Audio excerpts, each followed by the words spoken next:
Good morning, everyone. My microphone is not working for some reason. Is my microphone not working?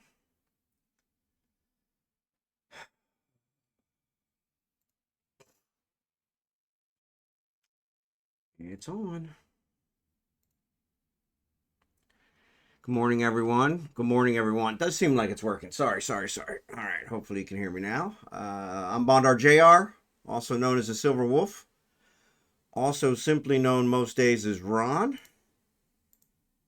And I apologize for not being around the last couple days. Missed a stream on Friday. Planned missed unintentionally on Friday. Ended up leaving early. Planned missed on Monday and then missed again yesterday due to a power outage, which was completely unacceptable. Not the power outage, but us not knowing about the power outage. Um, we should, they announced them well in advance, but for some reason, no one in my family paid attention to it. So we were kind of caught. So yeah, I thought when the power went out at 6 a.m. was actually out from 6 a.m. to 6 p.m. And so I thought when the power went out at 6 a.m. that it would come back on in a little bit. So I was messing around, doing a bunch of stuff, burned up most of the battery before I realized, oh crap, power's not coming back on. So, so hindsight's always 2020. But I had done some searches and I was not able to find that it was any kind of an outage, planned or otherwise. My searches actually showed that there was no outage. It goes to show my searches weren't very good.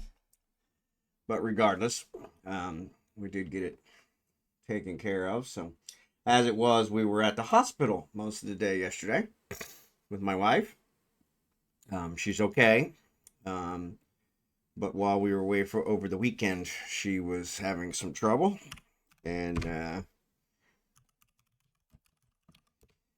And yeah, we still haven't figured out what it was, but we ended up going to the emergency room yesterday just to make sure, figure out what was going on and all that. So, but yeah, so, but anyway, when is the baby due? Yeah. Luckily, that's not a problem. We've had that taken care of from multiple perspectives. She's actually gone through menopause, and as we've talked about on stream, I've had my tubes tied, cut, and burned to make sure. Since I had, pretty sure my first wife and I had sex twice in 13 years, and I have 2 kids to show for it. So I was not taking any chances. So, but like I said, I don't have regrets, but I do believe a child between my wife and I would have probably been a pretty beautiful child, but mostly because it would have got her beauty and hopefully my brains. But of course, there's no guarantee with that. So, but yeah, so no regret still. But she actually went through menopause shortly after coming to America. So, and it was fairly painless. So that was kind of nice. All right, let's get switched over here. Here's our Eve one. Actually connected the first time for me today. Strange as that may be. I did miss a couple of the daily gifts because things were going on. We did get back last night at 6:45 p.m. Downtime's at 7. So I was able to get in, grab the gift, have it kick me off at 7, and then log back in and grab the gift for today. So yeah, I'm only missing 3 days, which I can live with. Here's your big one, 325,000 skill points. So definitely want that one. But anyway, I do have an Orca that I need to bring to you, Fiend, for my buddy almonxy. And I have not checked to see what the gate camp situation looks like. Looks like it's clear. I do want to put some things on it so that it doesn't take a half an hour to align. Ship hanger.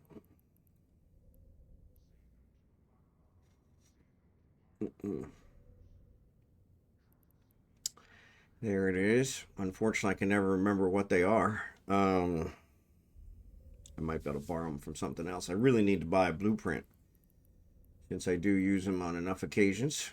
But let's assemble this bad boy. We're going to call it almonxy. Nobody will have any idea what that means.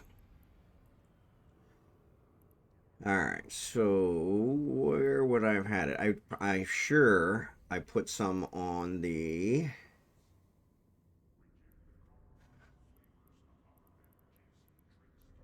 this guy. Well, let's see. Maybe we'll take them off of this.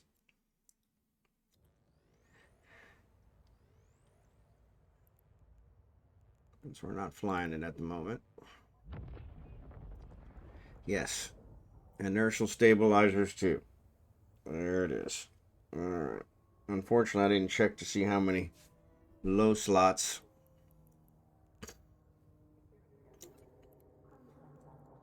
the Orca had.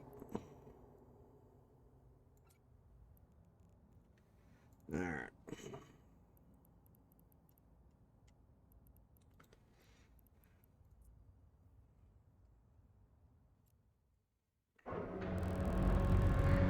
Oh, it's going to play it for me. That's weird. I've been in Orca multiple times.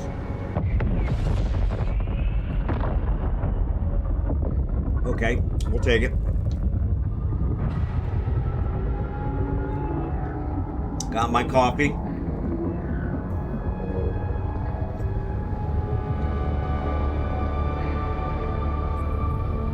An ant can carry a leaf, but a hive can move a mountain. Okay. I'll take it. All right, let's go here. And item hanger. Oh, there's only two. So even better. We'll leave one here. All right.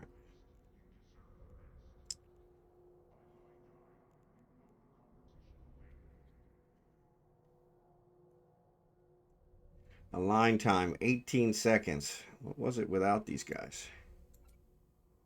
22, 28. Cut it down by 10 seconds. It's really not that good. But I'll take it. All right.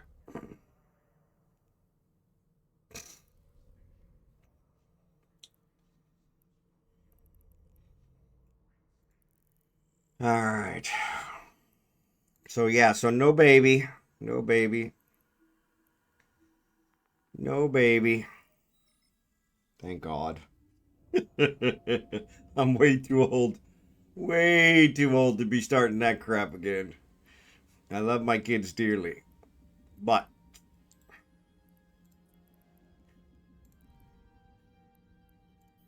there's a reason why having children is for the young men.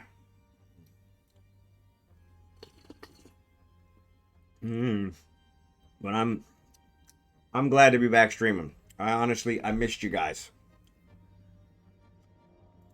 And kind of silly to say that, but I did. I missed you guys. So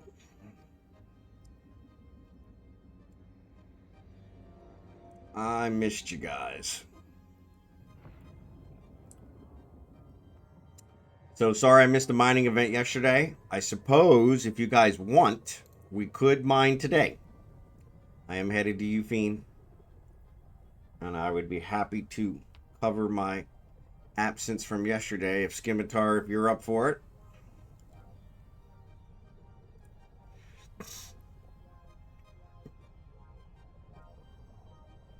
I got 6 days on Fleet Command 5. Wow. All right, so what's our... Armor repair other capsuleers. We can pay for that one. Oh, helps if you leave it open, dummy. Mine. 3 jumps. I'll definitely get the 3 jumps in, so no worries there. Load it up. All right. All right. I'll be a couple minutes, probably 20, maybe 25. But you guys are welcome to start without me.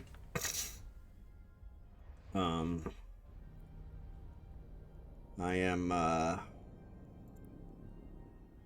flying Al's Orca out there, so what was I going to look at? So actually, Kragan did not connect. So I spoke too soon. Falstaff connected on the first try, but Kragan did not.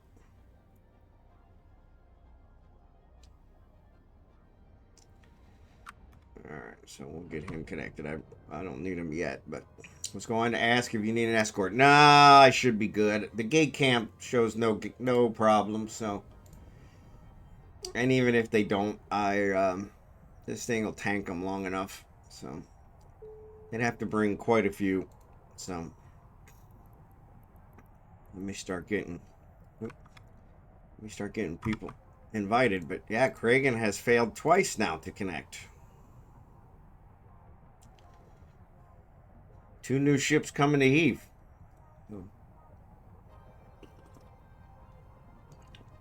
I didn't see that.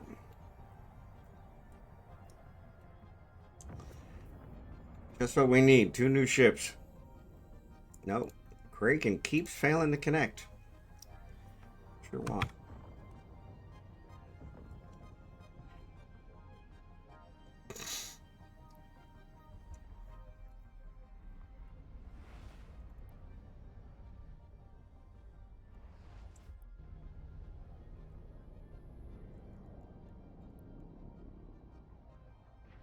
Drive active. Yep. The authentication token provided by the launcher is of an invalid format. Please try again or contact Eve customer support. What? What does that even mean?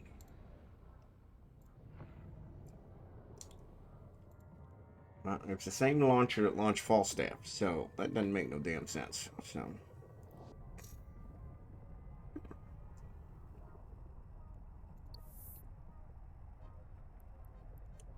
Alright, it says my assets are at risk, but I'm pretty sure that's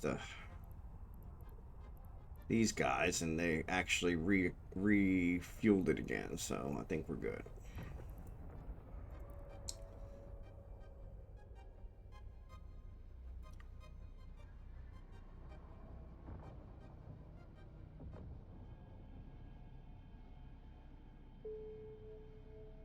Alright, there's that. We also have a mining one tonight, so we'll get that one too. Since we're going to do our mining event. Alright, Kragan's on. And finally... Oh, I don't have the music on. Man, you guys really hold me to this stuff.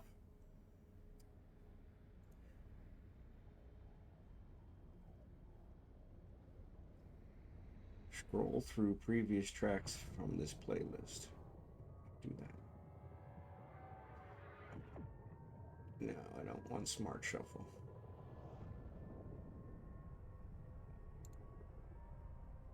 Yeah, okay, thank you. Alright. Alright, music's on. Kragan's in. Falstaff's flying. Alright. Alright, let's get Kragan invited. Form fleet.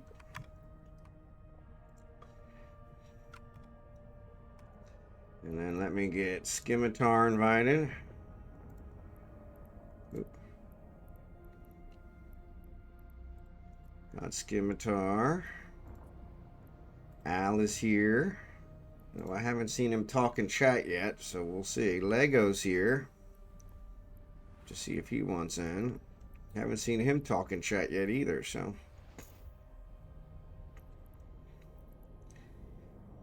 Dance craves anyways, it's still rock and roll to me. Alright. Now we're cooking with gas. Got the saxophone going. I do need to rework my plant there. There's Jerry Can. What's up, buddy?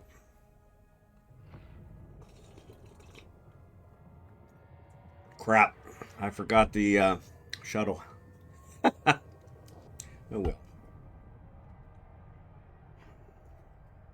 I'm sure I got a shuttle laying around.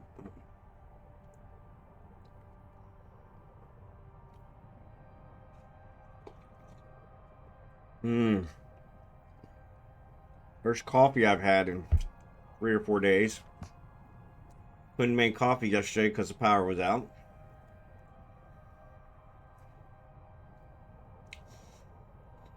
I'm not an instant guy. My wife likes the instant stuff, but unfortunately, my wife has been thinking the coffee has been her problem. So yeah, she started having palpitations and feeling lightheaded, dizzy, weak, and the hotel we were staying in, actually, really nice hotel, called the Manila Prince Hotel. Definitely recommend it if any of you come into Manila. Area it's in, not the greatest, but that's kind of Manila. It has lots of places to eat right outside. It has a restaurant, a really nice sit-down restaurant inside. Actually, a sit-down restaurant inside, you know, order to eat, and then a buffet sit-down also inside. And they provided buffet breakfast for free, which was really good. And they had a medical nurse on staff 24 hours a day. So my wife and I visited her 3 times while we were there. Unfortunately, she just took her blood pressure and checked her pulse and her oxygen level, which were all fine, and told her it was probably the coffee, which it may very well have been. She didn't have any coffee after, so we got there Friday. She had the coffee Saturday morning. She started having the palpitation Saturday night after the anniversary event was nice, packed. We went late. She decided we wanted to go late. I don't know why. Started at 3. People got there on Friday. Started Saturday at 3 p.m. People got there Friday, I guess, to get good spots. We were so far back. We were literally blocks away from the stage. So yeah, it was different. But it was packed. No seats. We did not, of course, and that's one thing I need to write down. I need to buy some of those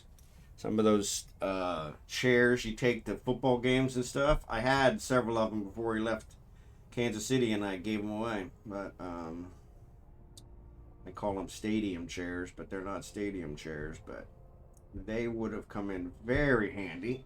And I'm sure I can order them off of Shopee and get them delivered. But yes, next year we will take those. So we didn't stay very long. We probably stayed, I don't know, an hour or 2. Which I think she was kind of upset about. But like I said, she really wasn't feeling well. We walked there, which I want to say it was less than a mile each way. We walked there, we stayed for a couple hours, and we walked around while we were there, and then we walked back. Turns out it was held in Rizal Park. Rizal is one of the national heroes here in the Philippines. I'm not sure exactly what he did, but he has a monument there in the park. But Rizal Park has a significance for us. It is the park where I asked her to marry me. And so it was kind of a reunion for us. It had almost been 20 years to the day that I had asked her to marry me. It was in September. I think it was like 19 years and, 2 months or something. But yeah, it was our 19 years, 2 months, something like that. So, but very close enough to 20 years for me to call it 20 years. But she she decided we were going to leave early. So we left early. We walked back, and then of course we're sitting in the room in the air conditioning, which is what I was really looking forward to. It wasn't really hot. We got rained on. Seems every single anniversary event it was the 47th anniversary. Every single anniversary event it rains, and so we got rained on. It didn't rain very long though, so it was kind of nice. And Active. we had an umbrella. We did have that covered. But yeah, we tried to walk closer. We were way back. We tried to walk closer, and we walked closer, and we were still like a city block from the stage after we walked closer. We climbed through people and walked closer. And that's when she decided, okay, let's go home. And I was like, really? Because the plan was we were staying. They did fireworks at like 11 o'clock at night. We got there at like 5. And so the plan was we were staying for the fireworks. Well, so that didn't work. So we went home and walked all the way back. Now, my wife's not a walker. So, but she didn't press me on it. I'm an avid believer we should get some more exercise. So she didn't press me on it. But after we got back to the room, I was watching TV. She was watching the anniversary event on Facebook, and she started feeling lightheaded and weak, and so we went to the emergency room, which was a block away. Another good reason for this hotel, emergency room, very high-end hospital about a month away. No worries, Booga, you're good. Actually, that worked out good, because now I'll give you a shout out.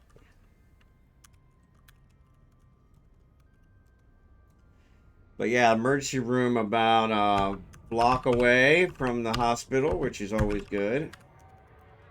Unfortunately, we went there and it was mask required. Of course, we didn't have any mask with us. So there was a 7-Eleven, a lot of 7-Elevens here in the Philippines. There was a 7-Eleven 2 doors down. We went to 7-Eleven, bought masks for an exorbitant price.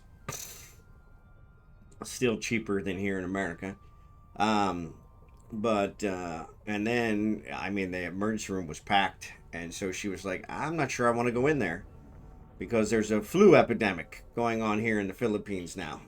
I know Al has had COVID. Hopefully he's getting over it now, him and his wife. So I'm wondering if it's the same type of thing here. They're just calling it the flu instead of calling it COVID because that has such a negative connotation. So but yeah, there's a major outbreak, and so the emergency room was packed. And so she decided, you know what, I'm not going to go in there because I don't want to catch the flu. And I'm like, okay. So we went back to the hotel, sat in the lobby for an hour or so, and she felt better. So then we went up to the room. She started feeling bad again. So I'm like, okay, is it something with the room? You know, and so then I don't know what we were about to do. We were about to go walk around or something or do something. And we noticed that there's a medical center in the hotel. So we tried to find it. We couldn't find it. We went down and asked at the desk. They told us where it was. Nurse on staff 24 hours a day. Went up there. You know, she took her vitals. Everything was good, which is all my wife was really looking forward to. And she told her it was probably the coffee because she had coffee that morning. And she said the coffee's really strong, which I didn't think it was, but, you know, what do I know? And so, yeah, so we gave her a clean bill of health and we went to sleep. And next morning, she wasn't feeling any better. I think we went to breakfast. And she said she was okay, but then after breakfast she wasn't. So we went back to the medical center. They took her vitals again. Still fine. And so then we just kind of hung out in the room all day because it rained all day long. And so we hung out in the room. We actually talked about going home early because she was worried. And we thought, one of my thoughts is we had a checkup, full blood workup, everything in America before we came to the Philippines. So we have those results, and everything was fine for both of us. Um, but we've been here 6 months, so this month was 6 month marker, and actually, yeah, 6 months. On the 11th, it was 6 months. So she's been catching up on all the Filipino food that she missed while we were in America. And so because of that, I'm thinking, okay, she might have Drive active. taken one of the chemicals out of balance, and maybe that's what's causing it. Weird that it happened while we were in Manila, but um, and maybe the walk just aggravated it. So because that's probably the most she's walked in 6 months, and so. But anyway, we hung out in the room all day Sunday. Went and got to eat. Like I said, there's a bunch of restaurants outside. Went and got something to eat at the restaurants outside. Just kind of knick-knack places. And brought her back to the room. Did this. I think I ordered Grab once. Actually got a roast beef sandwich, which was kind of nice. But yeah, and then we decided to stay because she was feeling a little better. And then Monday morning, we got breakfast. She went to the medical again. Took her vitals. Still good. And we decided to come home. So we went to her sister's in Muntinlupa. And then from there, my brother-in-law was waiting for us with Abigail, which was good. So Abigail was super excited to see us. She was super depressed after 3 days. And she was staying with my sister-in-law, my brother-in-law's wife, and she stayed here at the house with her. Active. And so yeah, so then we came home, and so the plan was that she would get a blood test here in San Juan, Batangas, full blood workup on Tuesday. No problem. So we got up and she said she was fine, but we had, of course, the power outage that we were unaware of. Seems our family was also unaware of it, which I'm not sure how that happened. They seem to know everything. So that was strange. Which that caused some issues because we didn't have enough power to work anything. The air conditioners were out, blah, blah, blah. And they were going to be out all day. So we hadn't made plans. And most of the businesses in San Juan were not going to have power. So if they had a generator, they would. But most of the clinics were closed. It was, they knew about the power outage. We didn't. And so, yeah, so we just kind of went that route. So anyway, she said she wasn't feeling well. And she was starting to get really scared. Drive active. And I had to calm her down. She was very distraught, starting to panic. And so we ended up driving to Manila again and going to the Asian hospital in Manila, emergency room, where they wouldn't run a full blood workup because she had already eaten, which I was like, that doesn't matter, just run it, I'll pay for it. But they wouldn't do it, as they said it would be a waste. But they did check several of her blood functions, which were all normal. Magnesium, several other things. They also ran a thyroid test, which we won't get the results back till tomorrow. But they did an EKG. Well, they call it ECG here because they don't have a K in their alphabet. So the ECG, and that was normal, but it was for a 6-second period, and she wasn't having palpitations when they did it, of course. And so, yeah, it was all, everything checked out. They also gave her an MRI. because my wife had gotten herself so worked up that she thought that maybe she was having a stroke. Active. Which I told her there's no possibility this is a stroke because you don't have any of the symptoms of a stroke. And unfortunately, when she gets an idea in her head, she kind of runs with it. And so they gave her the MRI to calm her down and prove to her she wasn't having a stroke, which MRI was 17,000 pesos. So about $350. So yeah, still cheap by American standards, but no insurance here, so we had to pay cash. But yeah, the total bill was almost 1,000 US. So for the emergency room, but but yeah, they gave her a clean bill of health and pretty much told her to see a cardiologist, and that they would put one of those monitors on her that she would wear all day, and that would check her, and hopefully she'd have the palpitations while it was on, and they could figure out what's going on. And so, but she felt better after the emergency room, even though they didn't do anything.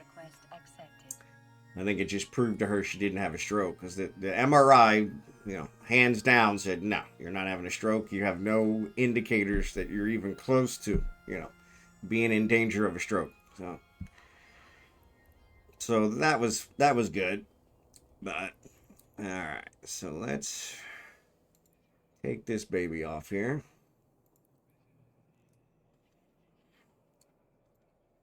Item hanger, where are we at? There it is. All right. And let's pick another ship. What do we want? Well, we're going to mine, so let's go ahead and get in the Hulk.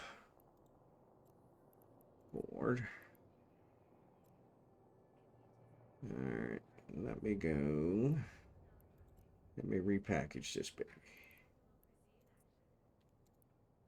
Alright. Alright.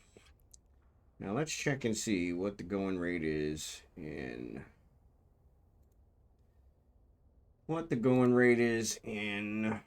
Cheetah.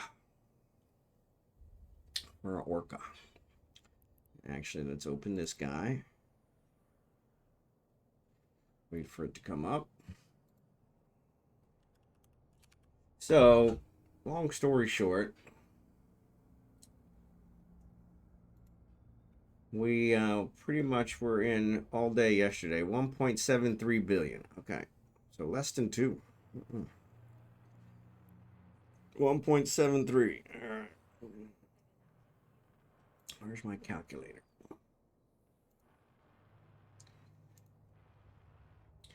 1.73 divided by 2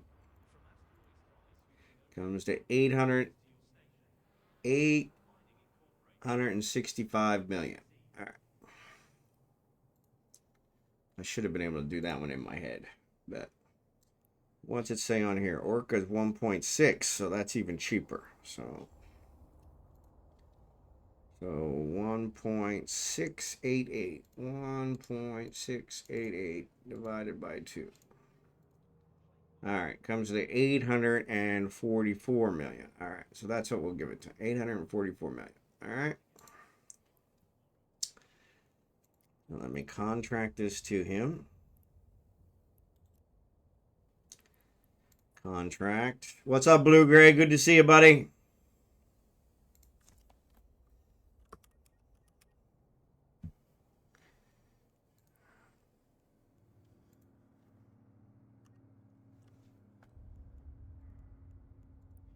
All right.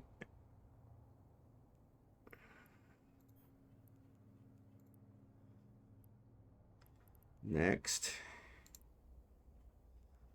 I will receive, what do we say? 844? 844. 1, 2, 3. 2, 3. 844 million, yes? That's it.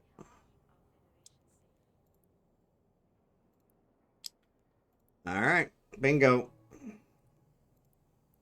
Delivered.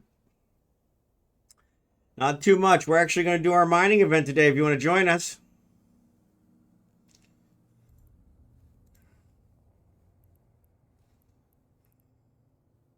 Scimitar, are you already out there? Actually, I didn't see you. Oh, there they are. Let me invite your... Oh, crap. Come on.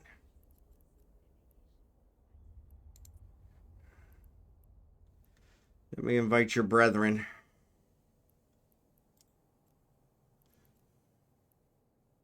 I hate that it pops that up every fucking time.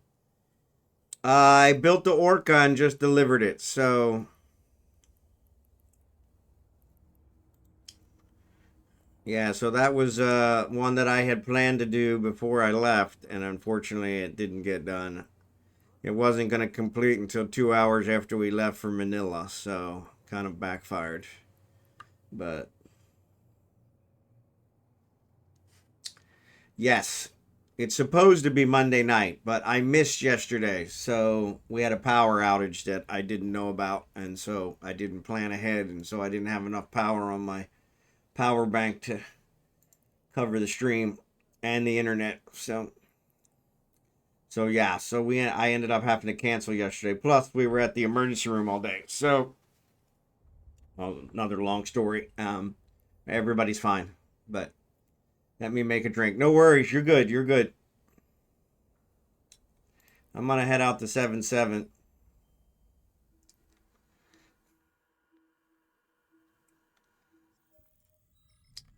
But yes, if anybody wants an invite, we are doing the mining event tonight, unscheduled. Sorry about that. But trying to make up for my missing yesterday. Warp drive active. And so yeah, you're welcome to join us, Blue Gray. Yeah, the wife was having some issues while we were in Manila, and they didn't get better when we came home. So we ended up, since we had a power outage here in San Juan, Batangas for the whole day, we ended up going and back to Manila to go to an ER there. And so, but they checked her out, couldn't find anything wrong with her. Problem didn't go away. So I'm doing it right now. So if you guys want to join us, you're welcome to join us. We're in Eufene.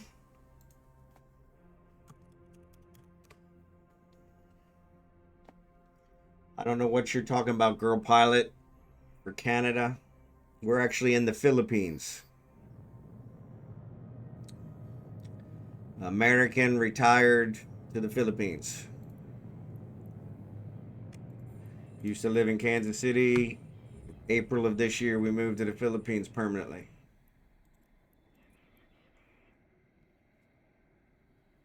But yeah, we're mining in Galente space, so you guys are welcome to join us. We're going to be here whether you join us or not, so no worries there. But I apologize for missing the mining event yesterday. The mining event would have been yesterday, and I missed it because of the power outage primarily, but also I ended up at the emergency room all day. So, and actually I wasn't at the emergency room all day. That's kind of a false statement. We drove 2+ hours to the emergency room, then spent 5-6 hours there, and then drove 4 to 5 hours home. So it wasn't all day thing, but we weren't in the emergency room all day. Rats are gone, Scimitar. Unfortunately, the asteroids look to be kind of weak, but that's all right. We're used to that. Whoever's mining these out are mining them out pretty quick.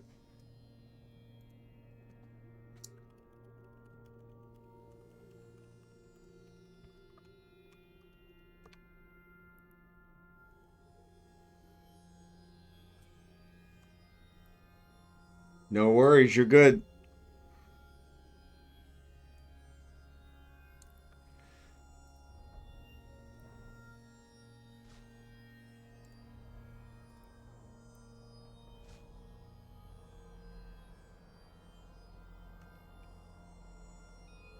It's weird.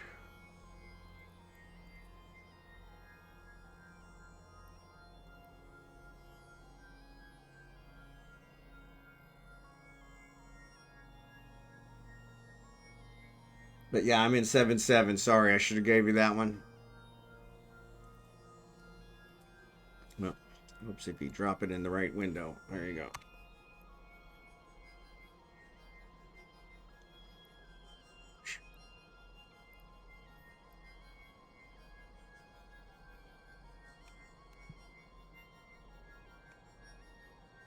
Oh, crap. How are they all over 20 away? It's crazy.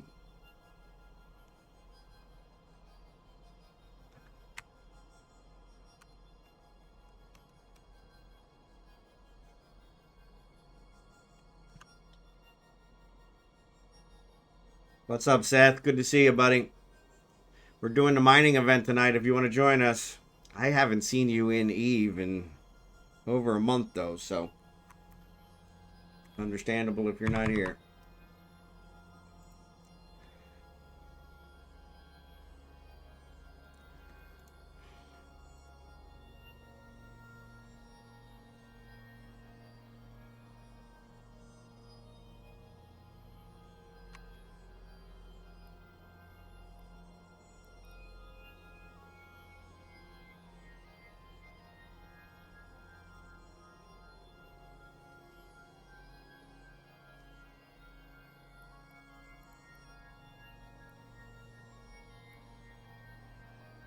There's Scimitar.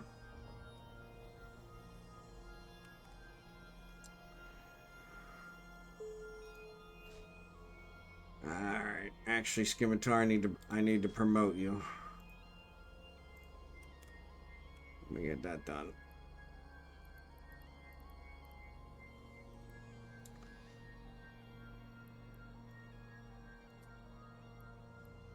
There we go. Alright.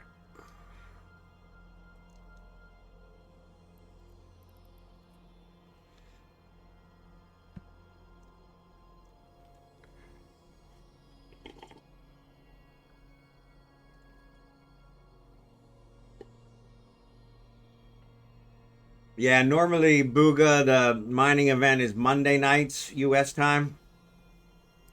Tuesday morning, our time. But I missed yesterday, so that's why, kind of spur of the moment, we'll do it today to kind of make it up to you guys. Unannounced. So, but sorry about that. But yeah, if you guys want to join us, that's great. Who knows? We may mine all week, for crying out loud. I'm nothing if not accommodating, so.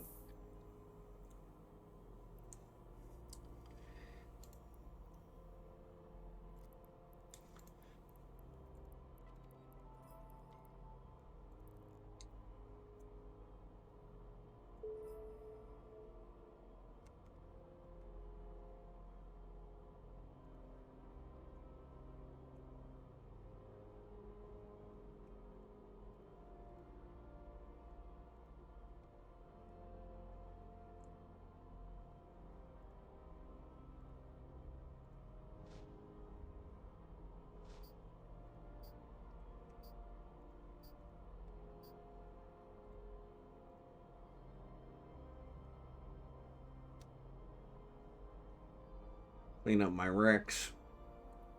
So far, it's just Scimitar and I out here, so if you guys want an invite, let me know. Either in the stream or in the in-game chat, either works. Probably the in-game chat's better. So that way I have your in-game name. But everyone's welcome. So that goes for you, Girl Pilot 2000. You're welcome as well. Thanks for being here, by the way. Sorry, I'm a little off my game. Oh, I'm gonna sneeze.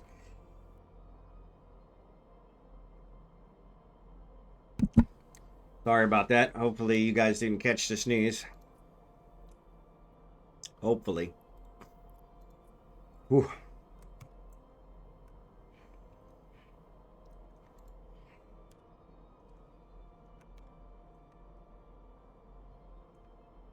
All right.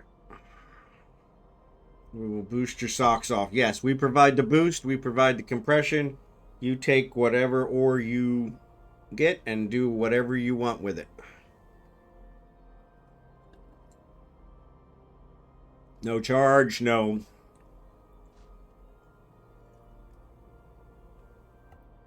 loyalty, no nothing. We provide it completely free of charge to anyone and everyone out of the kindness of our hearts. So, and there's always strength in numbers. So Lego just logged off, so he probably fell asleep.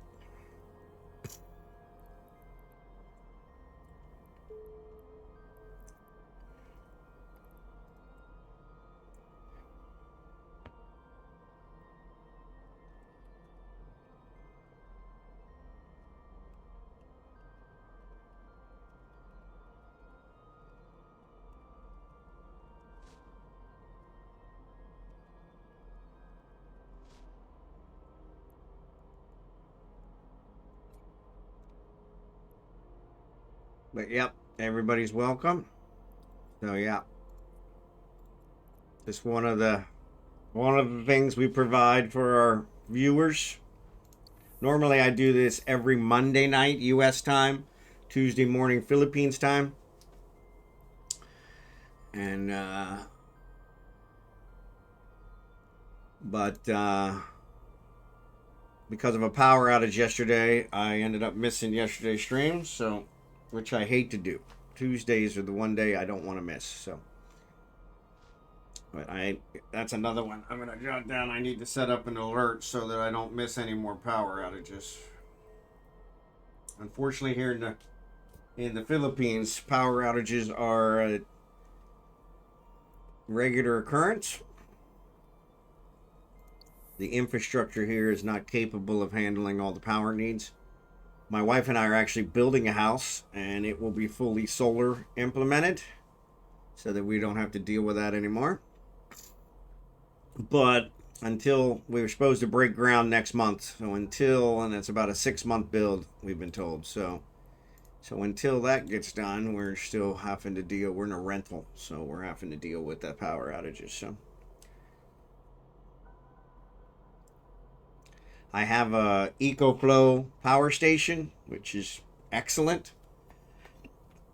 It covers more than enough power to power my internet and my computer for my 4-hour stream. But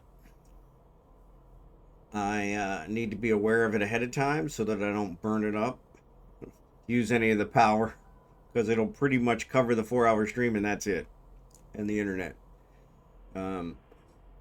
And so yesterday I was expecting the power to come back on because it's usually only off for an hour when it goes out at most, sometimes 2 hours. This one was a 6 a.m. to 6 p.m. outage, planned outage that we were unaware of since we were out of town for the weekend. But yeah, I had burned up almost half of the EcoFlow from 6 to 8 when I realized, oh crap, this is not a temporary thing.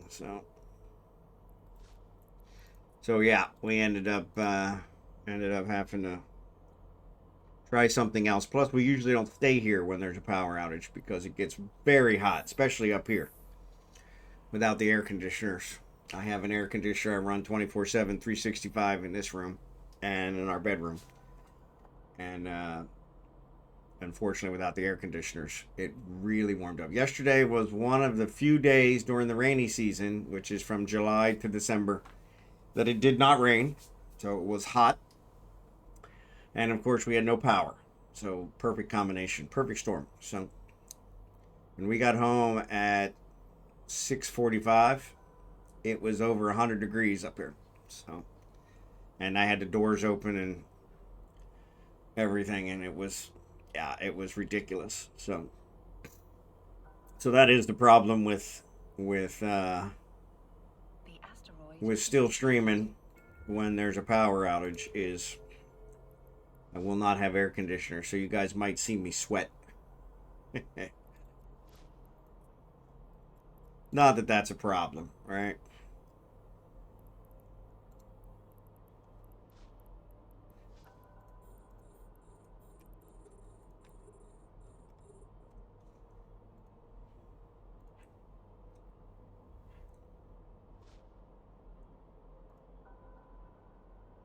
But yeah. So to apologize for missing a stream yesterday, which is our normal mining event, which I always try not to miss. We are mining today, and we will probably mine tomorrow, and we might even mine on Friday. Actually, Friday I may have to cancel again. So, so we're in the process of selling. We have two properties here, the one we're building on and what I call an investment property. And we're in Lego. What's up, buddy?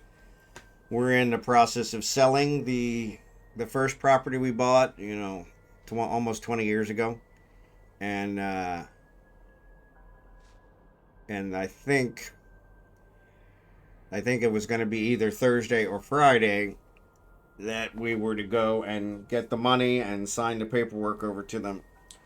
Thursday, my wife hopefully has a cardiologist appointment back in Manila.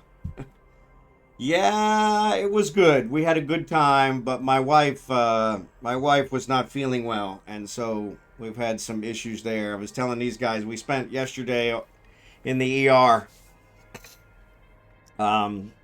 She's fine. They can't find anything wrong with her, but she has the problem has not gone by. Ricmadeira, thanks for the follow. But yeah, it's been interesting. So yeah, so she's fine. Honestly, I think she's having an anxiety attack. Now, I don't understand how she could, because we have less stress here than we've ever had. But, you know, different things stress different people. I don't know what she's stressed about, but I think part of it is she started having some strange symptoms, which I think were caused by the coffee. So she claims that the coffee was very strong that we had at the hotel. I drank it. I didn't think so. She had 2 cups. I only had 1, but then again, we've talked about that before. My taste is drastically different. So yeah. Well, that's the other problem. Is she doesn't tell me when something's wrong until it gets to the point where she's super panicked, and then it's, you know, like the end of the world. And I'm like, so yeah. So I was sitting there, I think, watching TV and this, that, and the other, and she's like, "Hey, I think I need to go to the emergency room." And I'm like, "What?" I had no idea that she was feeling bad, you know? And she's like, "Yeah, I'm feeling weak and dizzy." And I'm like, "When did this start?" And she's like, "Oh, when we came back from the anniversary." And I'm like, "And you're just telling me now?" And she's like, "Well, you know, I didn't want to worry you." And I'm like, "Okay, well, I am worried, and I should be worried." And so yeah, and then she had convinced herself that she was having a stroke, which I told her, "No, you don't have any of the symptoms of a stroke. You have no risk factors of stroke. No one in your family." She has one person in her family that had a stroke, and his was induced by something else, which they are very aware of what induced it. And he was very young. And I'm like, yeah, I mean, you got 300 people in your family and only one's ever had a stroke, and we know why he had that stroke. Okay, you don't have stroke factors. You don't have any family history, you know. I said, plus your symptoms are not stroke, you know. But she had convinced herself she was having a stroke. And I'm like, so yeah, she said, "Let's go to the emergency room." Luckily, the hotel was only a block from one of the best emergency rooms in Manila. But when we went there, they required masks because there is a huge flu outbreak in the Philippines right now. And which it kind of seems like there's a kind of outbreak in America as well. So, though that they're calling that COVID. So, but probably the same thing. And but yeah, so we went and we went and got masks. Masks aren't that big of a stretch, but yeah, no, but of course we didn't have any, you know, because we didn't know, you know. And so there was a 7-Eleven 2 doors down from the hospital. So we went to the 7-Eleven and paid top dollar for, of course, still way cheaper than America. But we paid top dollar for some masks. And then, of course, after we paid for the mask, she's like, I'm not sure I want to go to the emergency room because I don't want to catch the flu. I'm like, okay, I can agree with that. No, they don't hand them out. You have to buy them yourself.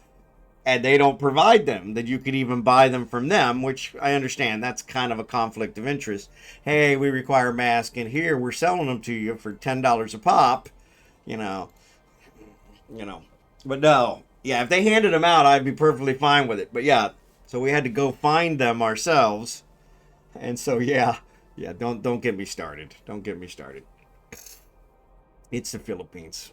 So, but yeah, so then after we bought the masks, she's like, I don't know that I want to go to the emergency room because of the flu outbreak. And I'm like, okay, do you feel okay or not? Like I said, and I think Scimitar hit the nail on the head. She doesn't tell me anything. And so even now, we've been 4 days in, I still don't really know how she feels and what really happened. So, but ads are on. I'll wait till after the ads to continue the story. But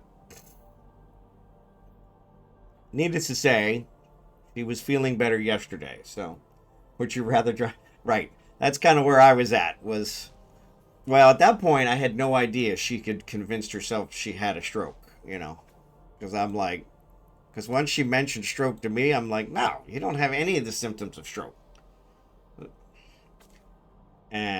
But of course, she Googled her symptoms, and it told her, I think it gave her all the worst case scenarios, stroke, meningitis, you know,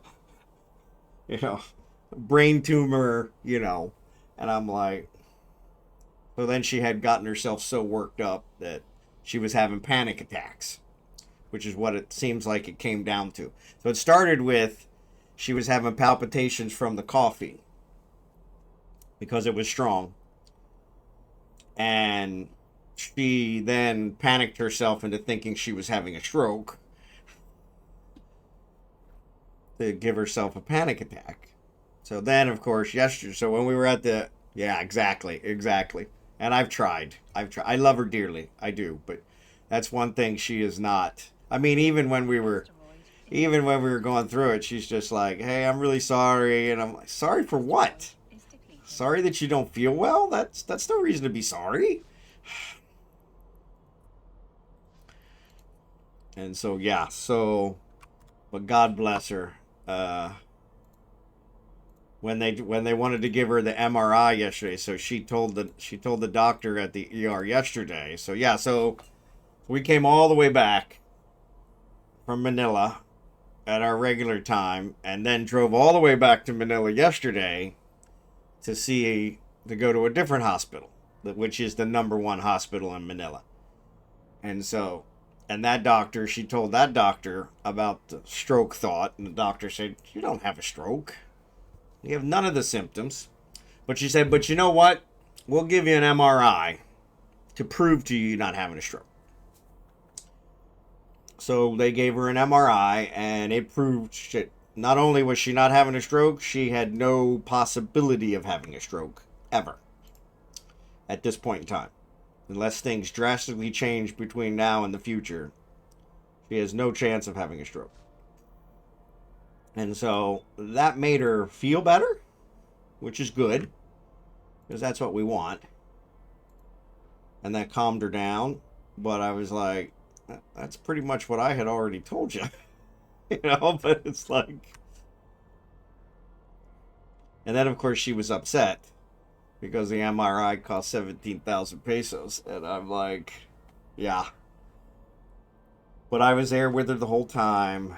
And, yeah, which she was very thankful for. I think that calmed her down, too, which I was like, of course I'm here, And so she's like, well, why don't you go, where am I going to go? I'm not going anywhere. And so, yeah, I don't know what she thought was going to happen, but they made her feel better. And so now I think she's not having the panic attacks anymore, so she's feeling better. But they did say follow up with a cardiologist, have them, check your heart. The ECG, they call it an ECG here because they don't have a K in their alphabet. It's still pronounced electrocardiogram, but it's cardio with a C, where ours is a EKG, since we have a K in ours, and cardio has a K in it for electrocardiogram. I don't know. But anyway, I kept confusing me with ECG. What's the ECG? So yeah, they gave her an EKG in essence, and it showed for the 6 seconds. It showed everything was normal. All of her tests came back normal. They wouldn't do a full blood workup because she hadn't fasted, which I was a little PO'd about. Said, well, you're charging us for an MRI. I don't think charging us for a full blood panel would be a real problem, whether the blood sugar shows up right or not. But yeah, but everything was normal. So that calmed her down, and yeah, it is weird they do it. It's EKG. But in the Philippines, they're a little more truthful about it. Like, well, there's no K in there. It's an ECG. But of course, I've always known it as an EKG, which makes no sense. I mean, the English language. I mean, don't get me started. We drive on parkways. We park on driveways. I mean, right there. I mean, come on.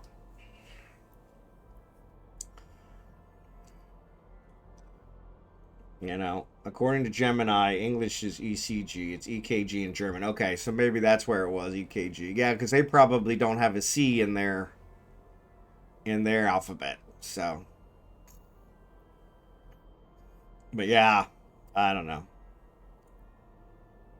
But yeah, so yeah, but it was funny because it was I don't know why I've always known it as EKG. Then I don't know. That's weird. Yeah, so now I'm the weird one. But yeah,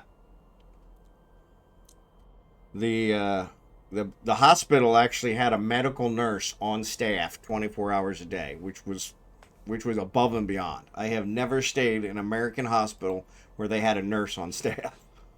I mean, that was, now, like I said, she didn't do much, but she took my wife's, vitals, blood pressure, pulse, respiration, and that made her feel better for 10 or 15 minutes.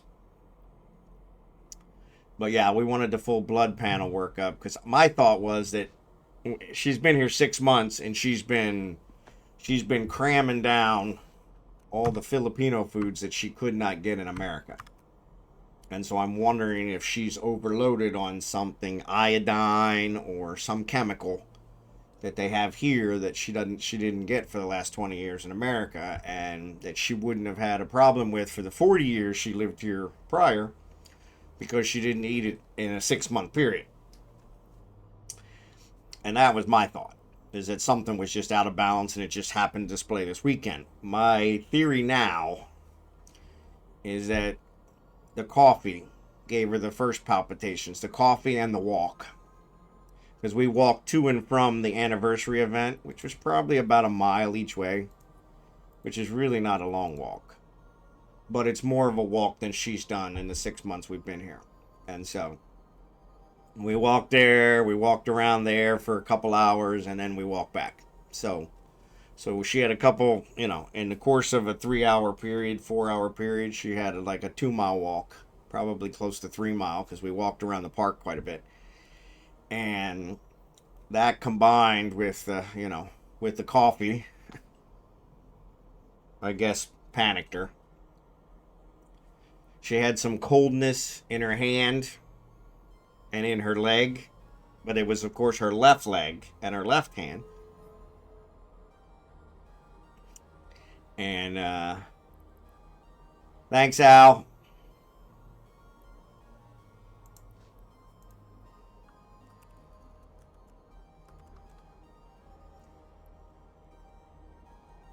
But yeah. So yeah, it was But yeah, she kind of had me panicked, and I had to stay in control. Wait till you walk 8 miles, and then you have some mom spaghetti. There you go. Yeah. So after yesterday, when they did the MRI, and I think it cost us $1,000, US dollars at the hospital, because there's no insurance here. She felt better because all the tests came back normal. They didn't do anything. Oh, nothing changed. I think they just calmed her down. They did give her, in order for her to do the MRI, they had to give her an oral sedative. And I think that helped too, because when she took that, she really calmed down quick. Which I'm like, hey, can I get some extra of those? Because now that I know she has this kind of, and it's funny, we've been together 20 years, and she's never had a panic attack like this before. And so The asteroid is depleted. So yeah, it was kind of weird because I was like, so I didn't really put two and two together right away until I thought, okay, let's see here. But yeah, we were trying to figure it all out. I gotta peel myself away from this PC in some pain. Gonna go lay down. Sorry to hear you're in pain. No, you're good. You're good. Triptee, good to see you. 20 years. Mrs. and I just made 23. So much fun the longer it goes on. Agreed. I was married to my first wife for 13, and I remember every one of those days painfully. But I have trouble. It really shocks me that it has been 20 years. We've been together 20 years. We've only been married going on 19. But yeah, it seems like it was just yesterday. So, but yeah, Lego, feel better. Sorry you're in pain. Hopefully we get that fixed up.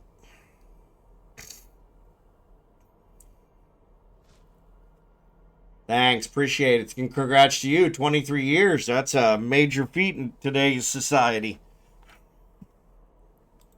We were watching one last night on Just Thought Lounge, which is a YouTube channel that we watch, kind of do mysterious husband-wife deaths. Or actually, not always husband-wife, but they did one that we've seen before on some other of the channels we watch. And the guy was married to his wife for 23 years and then killed her with poison. 6 kids. And of course, his search history and everything showed him searching for the poison and all that. I mean, he was dead to rights. Dead to rights. They said that the jury took less than an hour to convict him. But of course, he claimed that she wanted to die, and so she asked him to do it for her.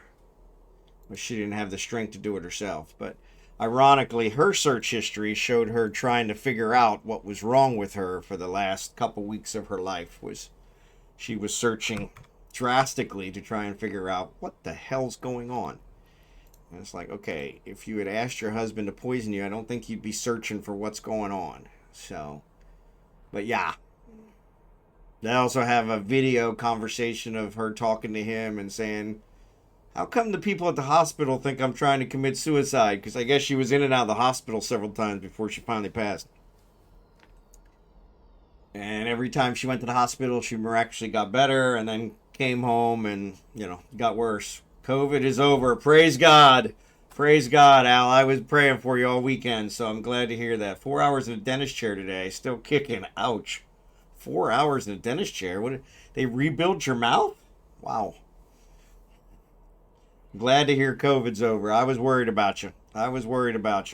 We got a big flu epidemic here in the Philippines right now. So, which is probably the same thing going on in America. They're just calling it different. So, yeah, I agree, Triptee.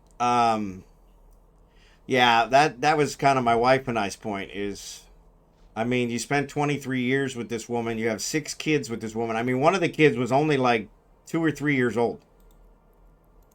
And I'm like, and you couldn't, work this out or, but I guess he was a habitual cheater. He cheated on her many, many times. There's Abigail. You want to say hi? How you feeling? Mahal. Mahal. How you feeling? But yeah, he was a habitual cheater. I guess he had cheated on her multiple times and she had forgiven him. She was very much religious in her faith. And so she had forgiven him. Come here, Abigail. You want to say hi? Come here. Come here. Come here. You got to get closer, babies. Oh, my goodness gracious. Always making your daddy stretch. Always making your daddy stretch. Oh, there's Abigail. Hi, everybody. Mwah. Hi, everybody. I'm happy again because my mommy and daddy are home. They didn't actually leave me like I thought. They didn't sell me into slavery like I thought. Yes. Nope, they came home. They came home. Uncle Al says hi. Uncle Skimitar says hi. Say hi. Hi, everybody. I'm going to sleep now because I'm hot. I was downstairs where it's hot. Now I'm up here with my daddy in the air conditioning. That's a Doxy. It is Hoot Johnson. Long-haired Dachshund. That's the only breed I own anymore. So she actually came from America with us. So yep, long-haired Dachshund. Yeah. She's a little weird. She is the first female long-haired dachshund I've ever had. All my others were males. I think I've had 7 or 8, and all my others were males. But she is yeah, they are a wonderful breed. I love that breed, and that's why they're all I own. Unfortunately, they're hard to find here. We had a male. Right before we left Kansas City, I had to have him put down. He developed the back problem. And he was the only one out of 8 that I had that ever had the back problem. So, but yeah. Yeah, ever since my adult life, that's all I've had. So, I got one. I worked for a kennel. My first job out of college. I couldn't find a job. I moved down to the DC area. I was from Pennsylvania originally, and I moved down to DC area to try and hang my shingle and it was hold on, I'm sending you an invite, Al, if you want to join us. We're mining out here in Eugene, but yeah, I worked for a kennel. Couldn't find a job. Finally took a job at a kennel, and they had a dachshund that had chewed on his ears, and they were not able to sell him. They sold them for top dollar, because I guess he had damaged himself or whatever. I don't know what they call it. And so they gave him to me for a severe discount since I was an employee. And I fell in love with him. He was the first dachshund I ever had. And that's all I've ever had since. So, but yeah, he lived 16 years. And so he was a really good dog. Really good dog. And then Benedict is the one we just lost before we left Kansas City. I mean, literally a month before we were scheduled to fly to the Philippines. No worries, Al. No worries. Thanks for the payment. I appreciate it. But yeah, I had never, out of the 8, I had never had the back problem. That was the first thing. Every time I took him to the vet, that's the first thing that the vet said. Oh, they got the back problem. Oh, they got the back problem. They had all been diagnosed with back problems, but not a single one ever had it. And then literally a month before we left, Benedict, he was unable to walk, and it turned out he did have it. And so yeah, it was that was pretty devastating for us. So I've been looking. Well, the wife doesn't know it. I've been looking for another dachshund here, and they do have them here, but they are severely expensive. Now it's funny. I say severely expensive. They're cheaper than what we paid in America for them, but they have so many dogs here that are homeless that I really hate buying a dog. It just seems wrong. And so I haven't quite pulled the trigger on it, but and we'd have to travel to pick it up, so they don't have them here. Where we're at in San Juan Batangas is in the province. You can't really get anything here. So we're about 2.5 hours from Manila.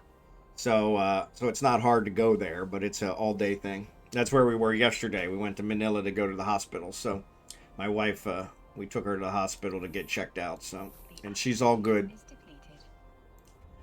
But yeah, so, and she said she's feeling okay today. So of course that's what she told me several times in the past couple days. So I'm gonna probably go get another cup of coffee here in a minute, and I'll check with her again to make sure, because I'm not quite trusting her. I need to pin her down.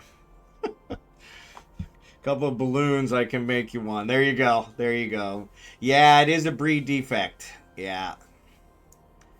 Yeah, it is a breed defect. And it's like I said, every single one I had, they were diagnosed with it, but they never did. And so we have actually ramps that we use, and so that helps with that. But even then, Benedict developed it. So, but yeah, don't let them on the couch. We do let ours on the couch, but like I said, we have a ramp so they can go up and down. We don't let them jump. Benedict was heavy, and I think that's what his problem was. His mom, and actually Abigail's really heavy now. His mom has never met a treat she didn't want to give them. So everything she eats, they eat, and yeah, and the weight is really a big factor. And so he was the heaviest dachshund I had, and he would run it. He came in at around 21 pounds, and which is way. They're supposed to be 10. Now he was a bigger boned guy, and he moved like the wind. He didn't have any trouble. He was lightning fast. And so he would have been the last one I would have expected to develop it. But, you know, he was only 6 when he developed it. And so they wanted 20 grand for the surgery. And it was only 60% effective. And we were a month out from coming to the Philippines. So yeah, we had to make a tough decision there. So, but yeah, exactly. The jumping up and down the steps. So our new place doesn't have any steps. The one we're building, so that's a big one. We don't let her go up the steps here. These steps here cause my knees problems. So, but yeah, unfortunately, Abigail, my wife, has been doing the vet visits here since they speak English here, and they will speak English. They're not completely comfortable speaking English, but they will speak it. But it's easier for them to communicate in their native tongue, which is Tagalog. And so she does all the vet visits here, and the vet has been really giving her a hard time because of Abigail's weight. And so, which is good because she needs to lose some weight. We had Abigail down to like 12 pounds when we flew here. And because in order for her to get on the plane and ride in the cabin with us, her and the crate had to be under 15 pounds. And we made it. Praise God. I'm not sure how. But yeah, she got under. And then since she got here, my wife has not restricted anything from her. So now she's at about 17 pounds, I think. 15, 17. They do it in kilograms. So she's at 7.8 kilograms. So that would be 15.6 pounds. So yeah, I think she was like 12 when we came over. So, but yeah, her belly's gotten much bigger, and that's what they talk is like, no, you got to get that taken care of. She's too fat. And so luckily my wife's hearing that now. I heard it all about Benedict when we were in America. And every time I told her, she's like, they don't know. I love them, blah, blah, blah. And yeah, well, it's good that you love them, but if you want to love them longer. And like I said, the one of mine lived to be 16. So I was like, So I was like, yeah, I kind of know about the breed. I kind of know how to handle it. I kind of know, you know. So, but she's a unique woman. So, best thing that ever happened to me. Maybe not the best thing that's happened to these dogs, though they have a good life. They have a really good life. Unfortunately, I would like it to be longer. Benedict was a really hard hit for me. Benedict was my dog. He was his daddy's boy, and oh my goodness, he was such a good dog. So yeah, I still miss him. So that's the other reason I haven't pulled the trigger on another one. It's also Abigail is she's got major separation anxiety, so we can't leave her alone even for 10 minutes. She freaks out, she starts shredding things, and she never had that in America. I used to go to work. Her and Benedict would stay in the house for 8 hours themselves, no problems. Now she can't stay 10 minutes. And I think a lot of that has to do with Benedict passing and then us traveling across the country. Excuse me, traveling across the world. She had a 36-hour, you know, The asteroid is I think defeated. it was 36 hours total that she didn't get to go to the bathroom, you know, mostly because she refused to go. We had several places in the airports where she could go and she wouldn't go because it wasn't, she has to be super comfortable to go to the bathroom. And so someplace she's just gone for the first time, she won't go. And so like my sister-in-law's house, she finally started going there. She's been there probably 6 or 7 times, and she's finally started going there because it's okay enough that when I'm like, yeah. But yeah, she's a weird one. She doesn't like other dogs. I mean, she's a very strange dachshund. She doesn't like other dogs. She doesn't like people. Took her a long time to warm up to me, and I feed her. She's definitely more prone to females. She latched onto my wife right away, and she's very, very protective of my wife. If she's with my wife and any other dog, any other person, even people she's met multiple times, come in the room, she'll start growling at them. She'll carry on. She's she's so tiny that my in-laws are still scared to death of her, and I'm like, how can you be scared of her? I mean, but but yeah, it's it's funny. But yeah, there's so many homeless dogs here. I really hate to buy one, but it's funny the cost of the dachshunds here is significantly less than in America, but still expensive by Filipino standards. So, but yeah, I've been seriously thinking about a second one, but because of the separation anxiety, because of the we don't maybe after we get the house built, because we'll have a yard there. That'll make it a little easier for both of them and that kind of stuff. So maybe they'll feel a little more comfortable. But yeah, and I also don't want to minimize Benedict in my life because he was. I love Sebastian. Sebastian was my first. I've loved them all. But Sebastian was my first, so he always has a special place. Sorry, my ears water, my eyes water. But Benedict, I think, was probably the one that I felt the most connection with. And yeah, he was an awesome dog. But yeah, he's also the one I had the shortest. So,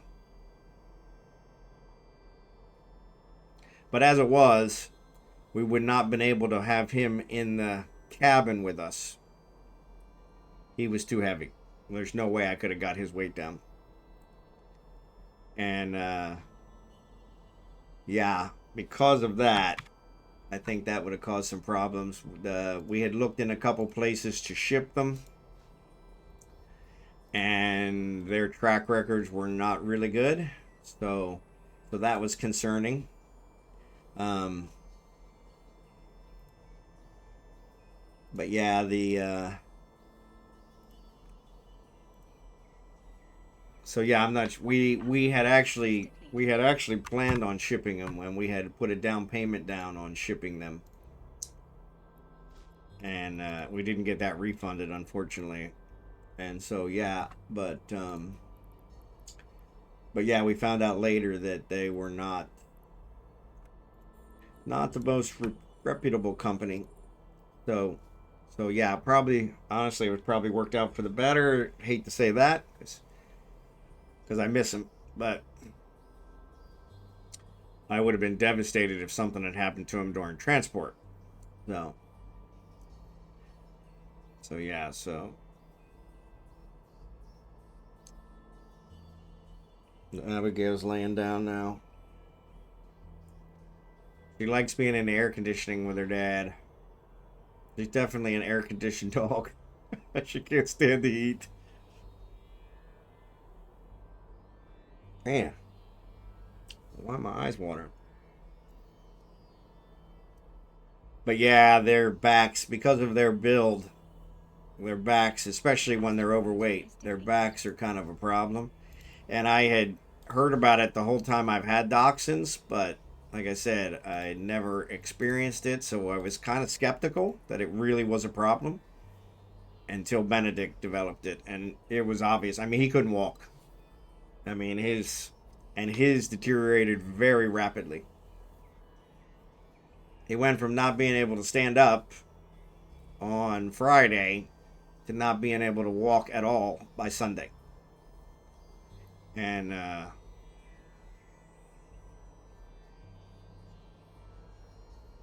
so yeah, it deteriorated really rapidly. So,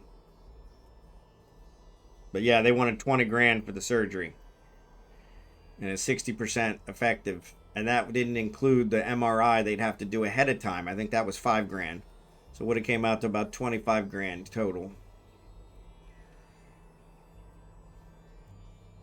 And he would have been in excruciating pain for probably 6 months. He had to be crated. He had never been crated while he recovered. And of course, we were in the process of moving. We thought about delaying it, working a couple more months so that I could pay for the surgery. But it was one of those where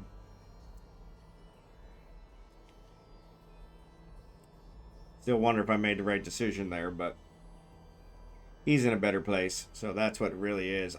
With Sebastian, my first one, he lived to be 16.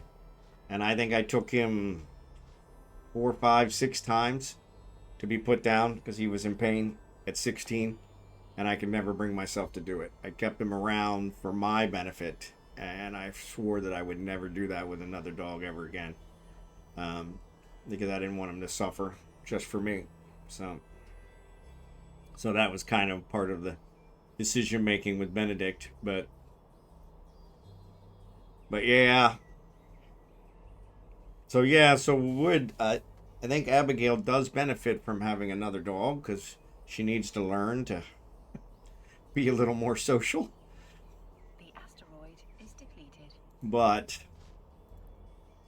with the rental, I'm not sure it's the best idea. So we'll probably wait till the house is built. I'll also have a better idea of where we're at financially once the house is done, so.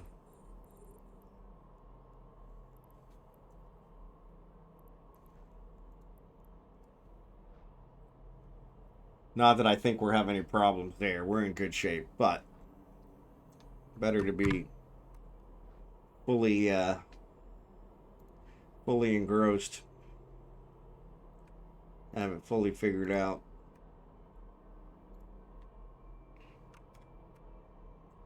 But yeah, so it was an eventful weekend. The church anniversary was nice. I think they said there were several million people there, which I can vow seems correct. Actually, let me see if I can get a count. JIL 47th anniversary attendance.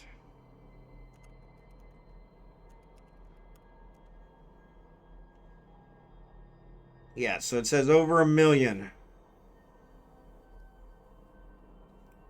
Over 1 million. And yeah, there was a lot of people there. A lot of people there. Like I said, we were probably half a mile from the stage. I mean, it was crazy. I didn't even realize that we were watching the screen, and I didn't think anything of it because, you know, most concerts you watch a screen anyway because the people are so small. Well, we were watching the screen because when we actually tried to get close to the stage, we were still far, far, far away. And we walked quite a bit closer. And that's when my wife finally said, "Hey, let's go home. We're not going to get any closer." And I'm like, there were no seats. Well, there were no seats to begin with. So it's in a park, which is where they always have it. There's no seats. So everybody's sitting on the ground, which is all concrete. And I'm like, yeah, I'm not. If I get down on the ground, I'm probably not getting back up again. So somebody's pounding. Oh, Archie must be working on something. Yeah. My brother-in-law's here, so. But yeah, so a very big event. I think they had fireworks at the end, and so yeah, so that was nice. My wife wanted to stay for the fireworks, but we didn't end up staying for the fireworks. My goodness gracious.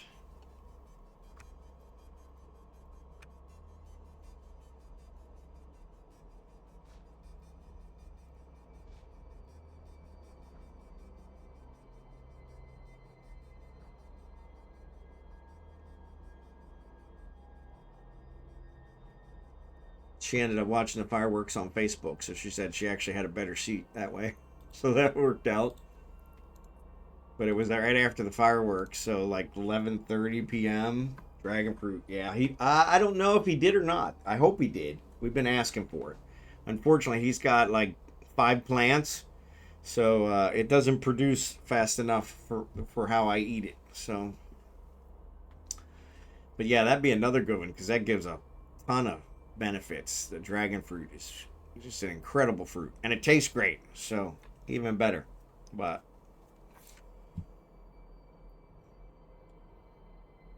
yeah, it was right after the fireworks went that she told me, "Hey, I think I need to go to the emergency room," and I'm like, "What?" And I'm like, "Okay, let's go." You know, no questions asked. And she's like, "Really?" And I'm like, "Yeah, why? You say you want to go to the emergency room, we'll go."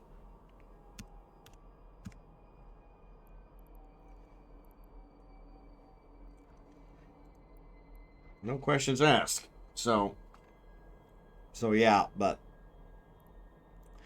it's time I fall in love. Is depleted. I'll know better what to do next time I fall in love. Alright, we almost killed this belt. In love. It will be with you.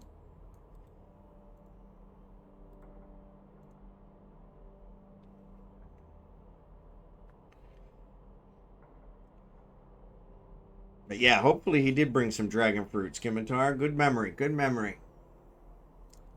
I need to help him get some more cuttings and put some more plants up so they can produce more. We're planning on putting some on our land as well. So then between the pair of us, we might be able to produce enough to keep me in dragon fruit. They produce a lot of fruits here in the Philippines, which is fantastic. I mean, I'm eating better than I've ever eaten in my life. But there's very seasonal. So you got like a month for watermelon. You got like a month for dragon fruit. You got like a month for, pomelo and, the mangoes and the bananas are about the only ones that you can pretty much get all year round.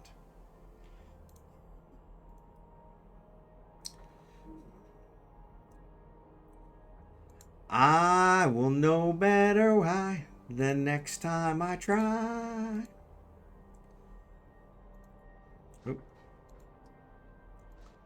But yeah.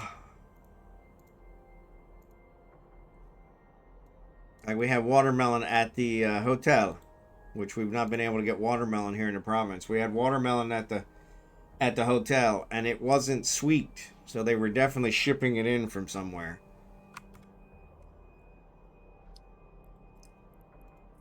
But it was nice to have watermelon. So it is warm here all year, but I don't know why. Honestly, I'm with you because I had envisioned when we plant our garden that I could grow stuff all year long and I wouldn't have any problems. But it doesn't seem quite like it works that way.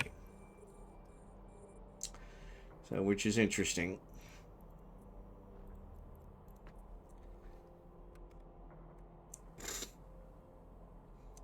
All right, I think I'm going to send Craig in here in a second.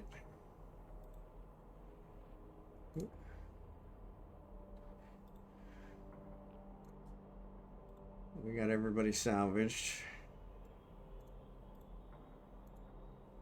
Yeah, once he finishes these guys, we'll send him to the next belt. So he can clear everybody out.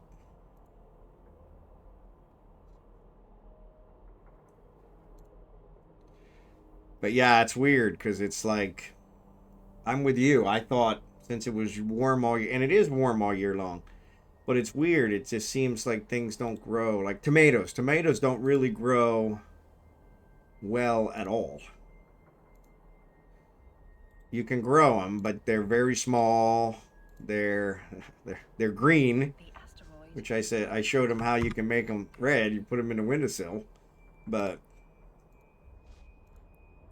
and they turn red very quickly. So, but yeah, nobody seems to want them red here. I don't know why. I will make it up to you. I promise to. All right. So once Craig finishes these, we'll get going.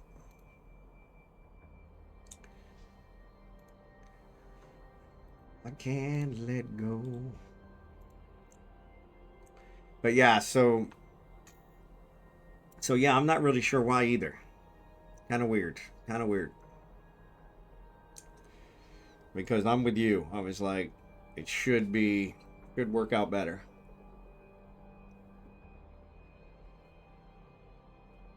I still haven't eaten my breakfast. I have a cinnamon roll with raisins. I'm not a big raisin guy, but that's how they came. So, oh my goodness. I've had it sitting here for a while, so it's starting to get tough.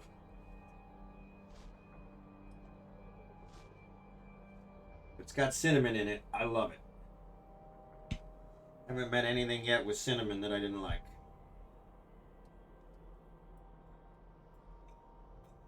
That's good.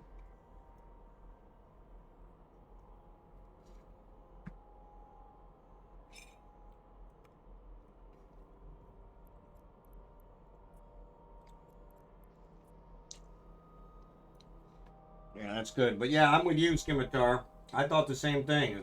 It's warm all year round, so things should grow all year round. But doesn't seem like it works that way.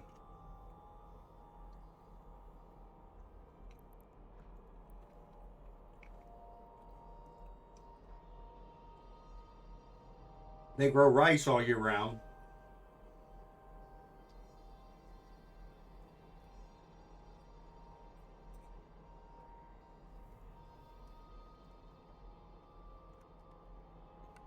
Like I said, bananas, mangoes, those trees, I mean, there's a million of them.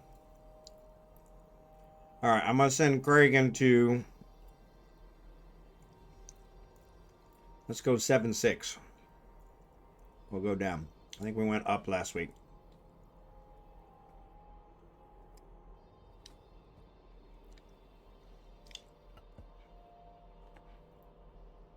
Oh, I should probably turn his miner off since the asteroid's gone.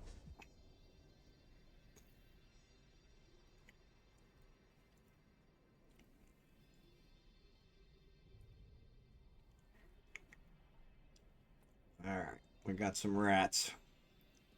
Really close rats. Wait for the warp drive to stop. Oh, I can target them. Oh. One of them's pretty well wounded. Somebody was here. That's weird.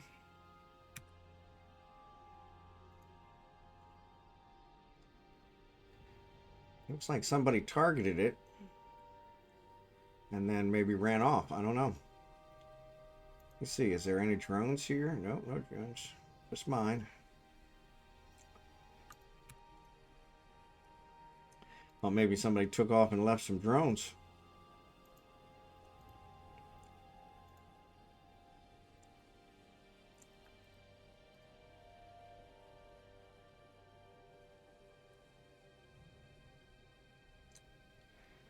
Alright, asteroids here. Look about the same.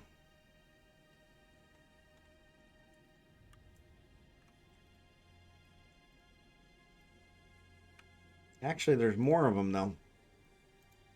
Well, that's nice.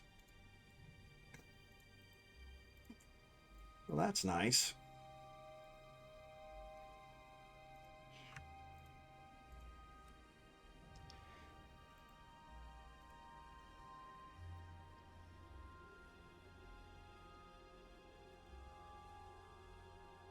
Yeah, so if any of you want to head to me, feel free.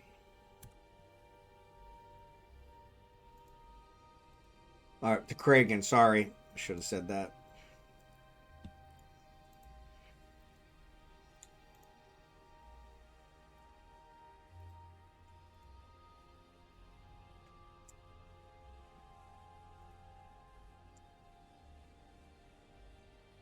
Which is where I'm going to.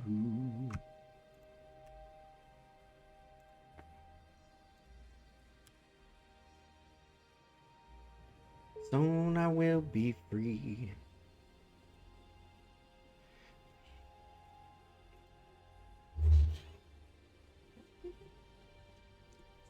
Mommy came back to get Abigail.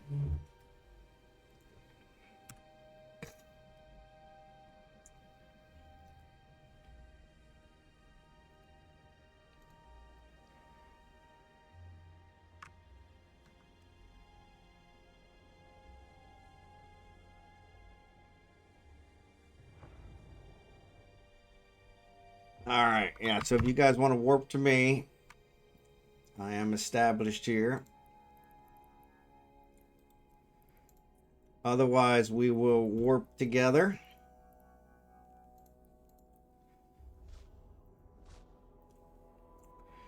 Once I finish this last one.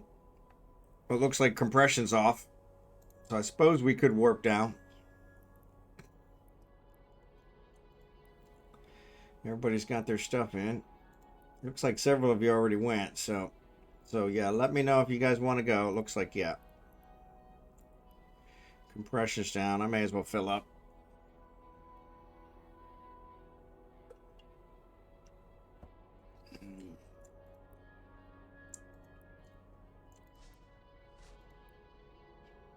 See if I can finish it off. Probably not. And then we'll fleet warp if you guys want.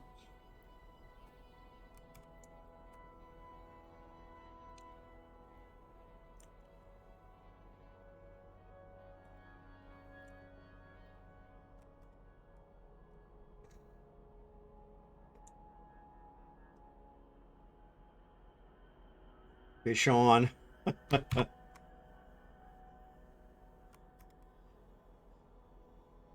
I haven't heard that one in a while. Thanks, Kivitar. You made my day. Oh, I'm too far away. I didn't even think of that. Yep, so we're too far away. So, yep. So let's go ahead and warp. I'm going to fleet warp us to Kragan. Warp drive active.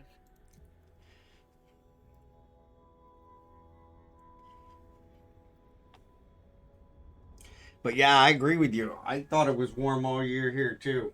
So it's kind of, I had always envisioned that when I start growing stuff, I just plant it once and then I just keep harvesting it over and over and over and over for, you know, the rest of my life. And I don't really think it's quite that easy.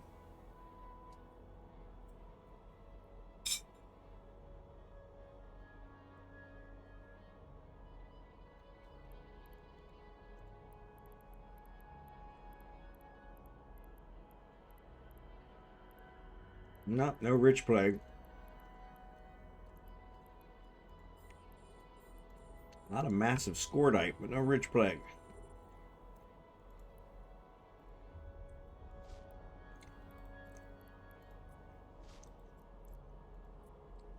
Thanks again, Scimitar, for boosting.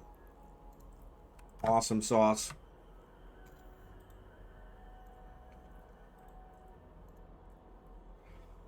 But yeah, so it's been a little bit of a difference for me. So yeah, we'll have to see how it works out. Funny, we actually have some things growing here. Watermelon is one of them. And it grew really fast. It got really big. And then when the rainy season started, it just stopped.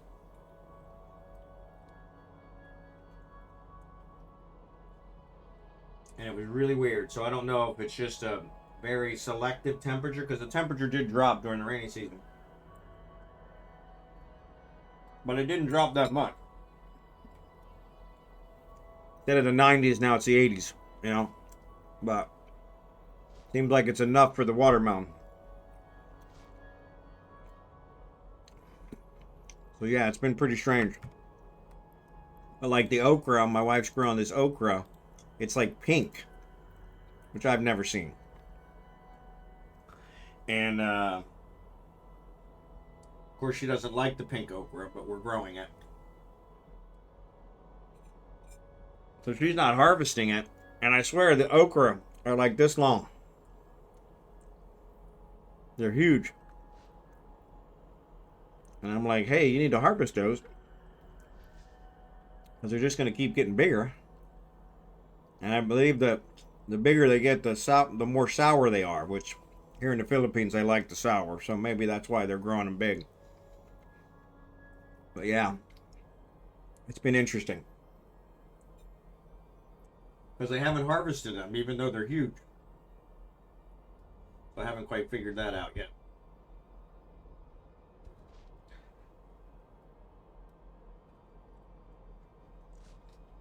But our malunggay, which literally, they use the leaves when they're cooking. All you do is you take a malunggay stick.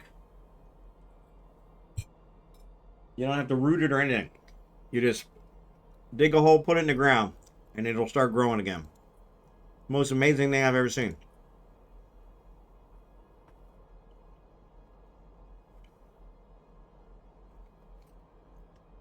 In America, bamboo was like that, where you couldn't kill it. Even if you dug the bamboo up, if there was even one tiny little root, it would grow back again. And so this malunggay, which, like I said, the leaves are supposed to be really good. They're good in high in iron, high in other things.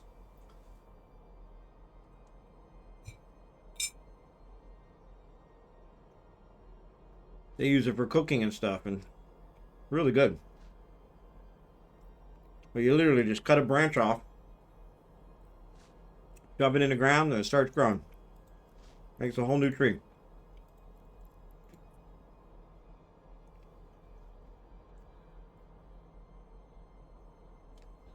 They had told me before I got here that they did this, and I'm super skeptical. I'm like, yeah, nah, come on. You guys are pulling my leg. And now I've seen it, and I'm like,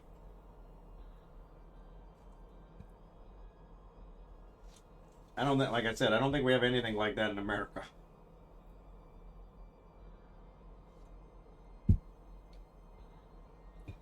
I tried to grow potatoes in America just as a proof of concept. And I found out from some of my church mates, I couldn't get them to grow. I cut them, planted them in the ground. in our garden.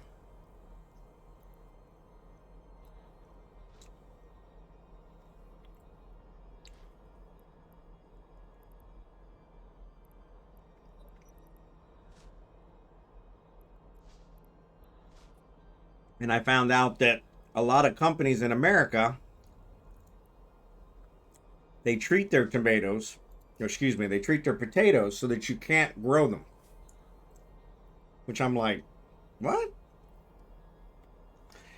And so they make them so that they won't grow. And I'm like, well, that's ridiculous. Why would you do that? Well, it's so that they can continue to sell them. Because if you end up being able to grow your own, you just cut a little piece off of a potato, put it in the ground, start growing your own. You don't really need them anymore. I'm like, well, I usually need them because I buy them by a 5-gallon bag and 5-pound bag, and I can't grow that many. And so, but yeah, it was weird. They said, yeah, they actually treated them, and so I did it. Yeah, I did a search. You know, this is before my Chat GPT days.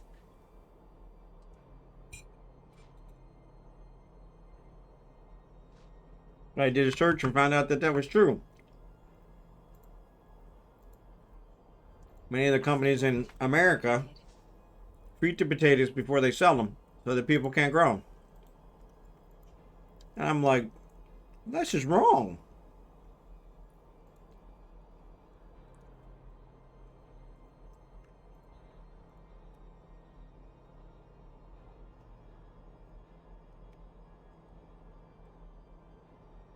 Wrong or not, that's the way it works.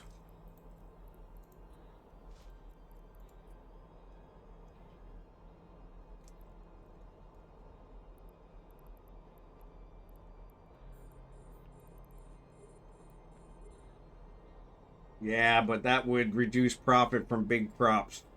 Big corps, yeah. Well, and I think that's it, is because potatoes are one of those that's so easy to grow. I mean, come on. Matt Damon grew them on Mars, okay? Figured if he could grow them on Mars, I could grow them in the Philippines, right? Watched a video that it was illegal to plant your own corn seeds at some point. It was a pesticide thing, if I recall, but basically big farmer, yep. And don't get me wrong, I want the farmers to make money. The farmers in America have been shafted for years. Only thing they have that's worth anything is their land, and so they're constantly pressured into selling their land. But yeah, yeah. Come on, Al. That's definitely a true story. Come on, if Hollywood said it, it's got to be true, right? But yeah, I'm thinking potatoes. But yeah, like you said, Booga, I think it's all so that the big corpse can't lose a, Idaho potatoes are one of the biggest ones in the nation of Pennsylvania, in the nation of U.S. And so I do not. I think this past weekend we considered our vacation, and it was good, but it was also kind of a bust. So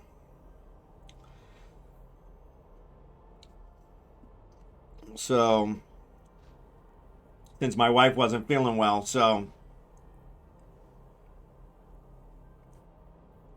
though I will give credit to the Filipinos. We entered the emergency room and we were taken back immediately. In America, you'll wait 5 or 6 hours before you actually get into a room, and then you'll wait 5 or 6 hours more. Now, we waited 5 or 6 hours after we were taken back, but we were taken back right away. Now, I don't know if part of that was because she had an American with her. I don't know, because when we were out paying our bill, there were a lot of people waiting, and I thought, how come we went back right away? And so I don't know if it was favoritism, but I was born in Idaho. It makes me a spud expert. There you go.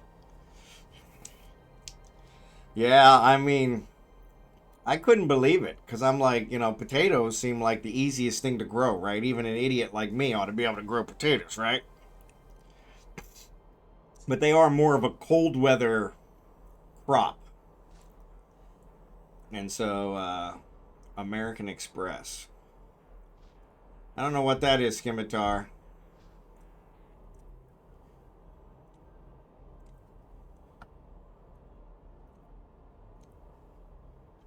American Express, it got me in quicker. Yeah. That's funny. That is another one. So I tried to use my HSA card, which I need to email one of my coworkers, former coworkers, and ask them what the hell. So I tried to use my HSA card and they wouldn't take it. I was at the hospital and I thought, surely I can use it here. Now I can get the stuff refunded. It's not a problem. But when I take it as cash out of my HSA, the government questions it on my taxes and said, "Hey, was this really medical?" And I have to save the receipts to prove to them. No problem. If I use my HSA card at a medical institution, like a hospital, which is where we were, then it's usually not a problem because it shows right away that it, you know. But yeah, they wouldn't take my HSA. Now, I don't know if that's because it hasn't been authorized to be used in the Philippines, which all my cards were supposed to have been authorized. And then the other, or it could have been that, you know, it was definitely the first time I tried to use it in the Philippines. So, or it could have timed out because we've been here 6 months.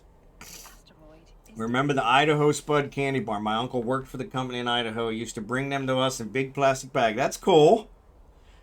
I worked for Pepperidge Farm, and I used to bring home the cookies. And when in my college days, my summer job was at Pepperidge Farm, and I would always bring back to college. I would bring cases of Pepperidge Farm cookies. I was very popular for like the first month till the cookies ran out, and then nobody wanted to talk to me anymore.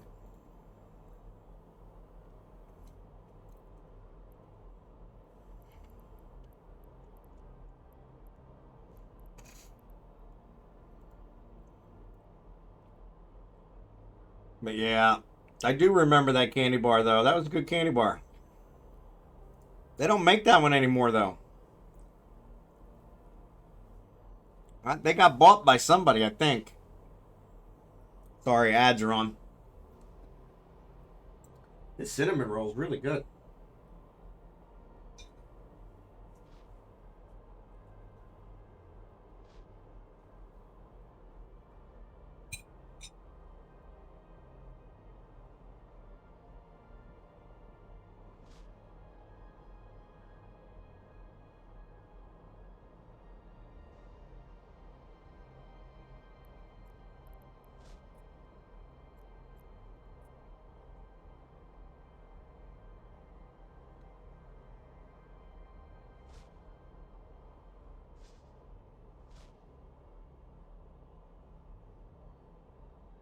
Ads are on.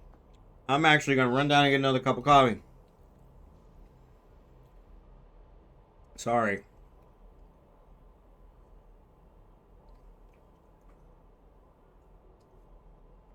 Ads are definitely going to end. Are they still sold? Oh, cool. I didn't realize that. I'll have to look them up. I will be right back.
Sorry about that, guys. Yeah, I'll have to check into those, Al. I didn't realize they were still sold. That's a blast from the past.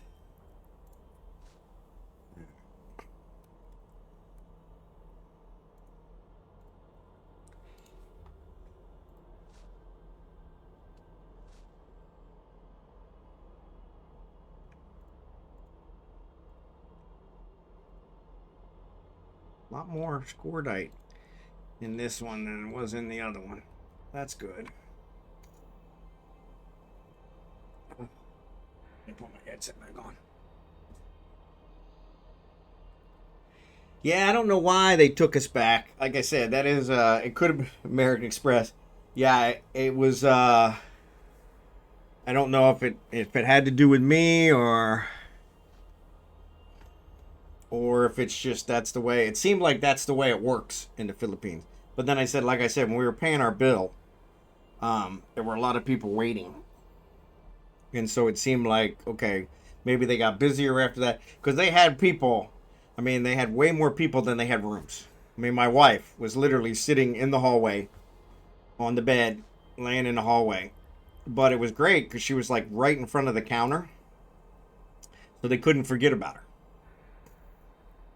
Where I know in America, they shove you in a corner somewhere and forget about you. And then finally remember and like, oh crap, you know. But I don't know that that happens in the Philippines anyway. So they had to have 20 doctors in the ER. And each one of them had people that was assigned specifically to them. So they prescribed, you know, they said what tests we're going to run, this, that, and the other. They sent them out, and then the people came, very efficient, took care of the tests. And then, like I said, the longest one was what we had to wait for the results from the MRI, which was like an hour and a half. And they actually let us go down and get something to eat because my wife was hungry, and so which was great because I was starving. But I wouldn't let her know that because she was so worried about me. I'm like, no, let's just focus on you, get that taken care of. I'll be fine. I got enough extra that I can go for a little while, so won't be a problem. My T-shirt's sticking out for some reason.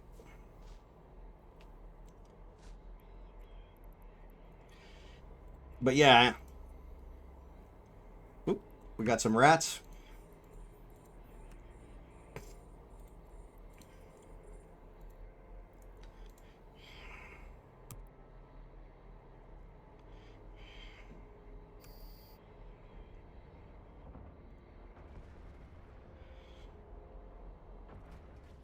So yeah, I got to give him credit because it was.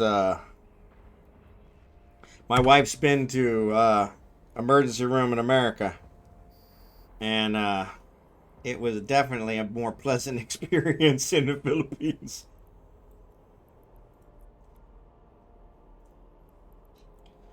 Yeah, America, unless you're bleeding to death, you'll sit there for 4 or 5 hours before you even get to a room, which is ridiculous. But that's how it works.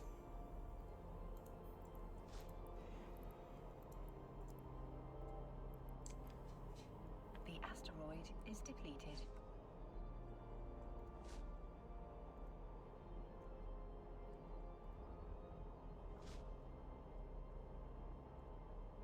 Oh. I'm all out of love. I'm so lost without you. I'm all out of love. Oh.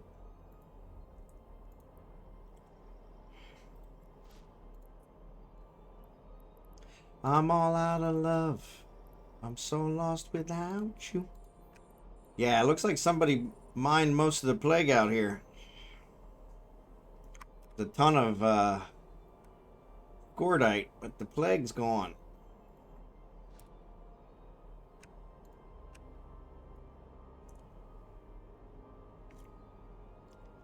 Believing for so long.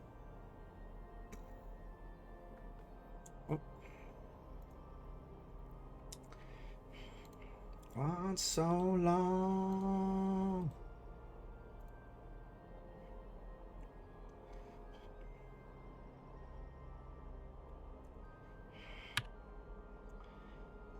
Let's get these guys taken care of.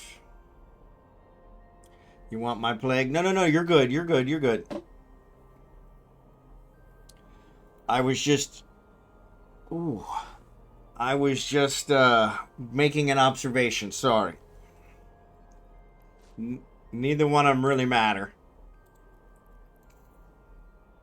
It's all about the camaraderie. I use whatever I mine, so it's no big deal.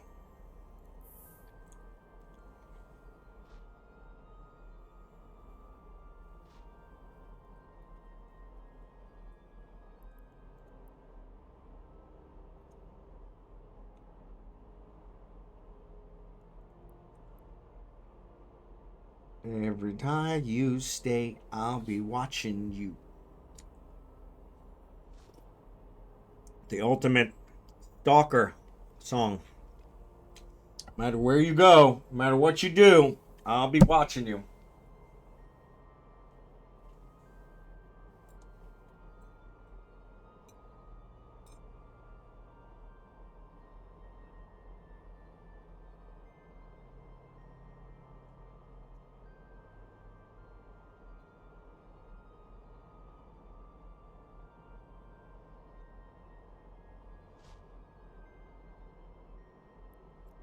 It's Goonies on, so we'll probably raid him today.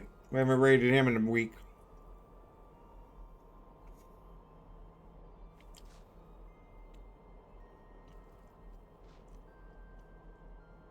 He should still be on in a couple hours.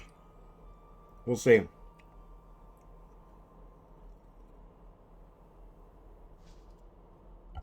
Can't assume that, unfortunately.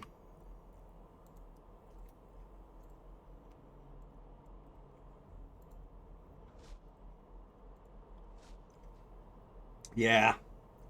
His music is loud. Other than that. But lots of people like that, so.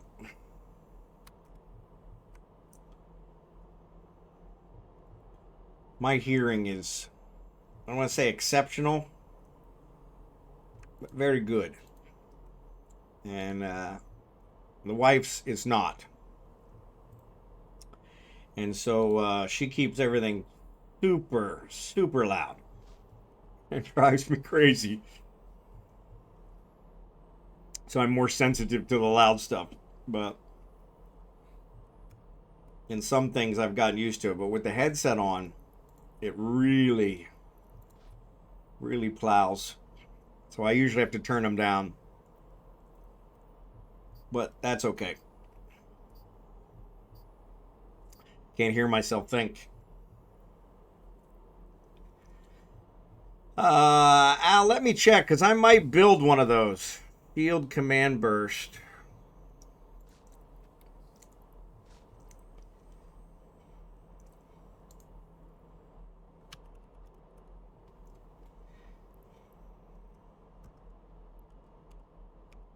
No, I don't build that one.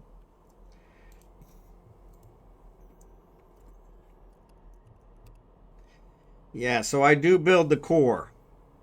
So if you want, I'll build you a core. That'll save you some.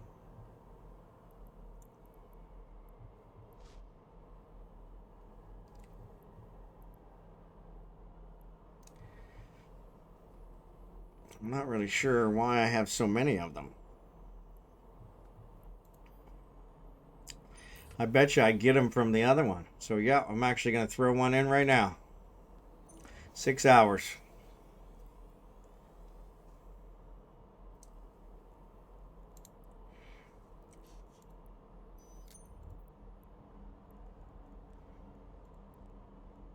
All right. The asteroid is depleted.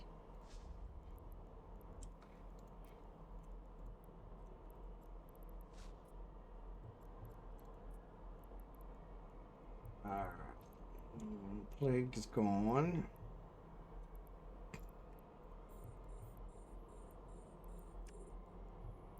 And they're painted on, James. Yep, no worry. Yeah, the skill for the compression is, that's a killer. That's a killer. I think that's 500 million. It's either 500 or 750 million by itself. Really kind of ridiculous.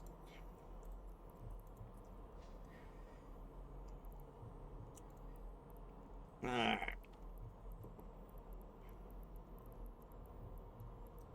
All right, so I've been trying to get all mine maxed out.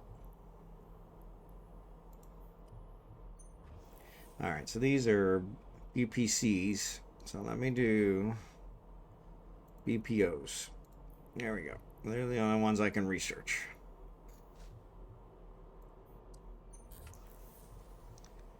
I want time.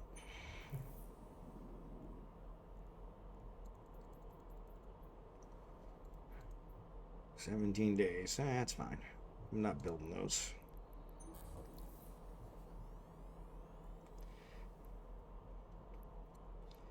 Save the shuttle till the end.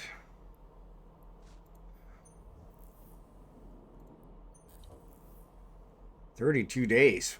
Wow, that's a lot. All right. Furthest from my mind.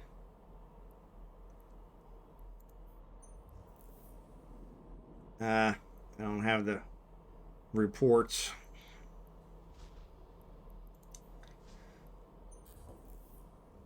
One more love on the run.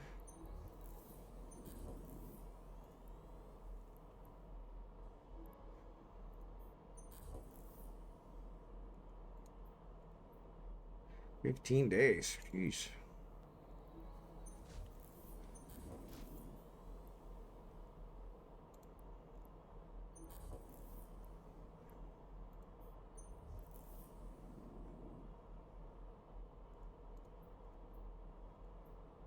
$21 days. Okay.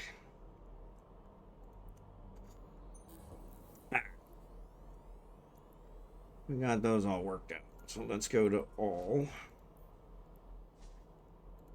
Oh, holds full.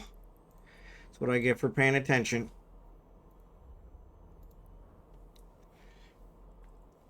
That's what I get for paying attention. Yeah, let me check. Nope, wrong one. It's called compression.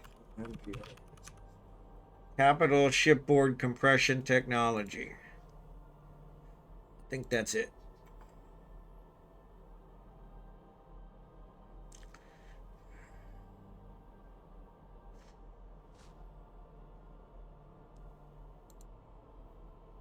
Yeah, it says it's 150 million. That's not that bad.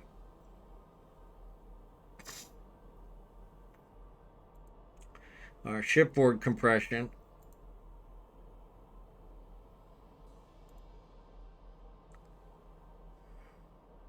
$150 million. Capital shipboard, yeah. So I think it's shipboard compression technologies. $150 million. That's not that bad.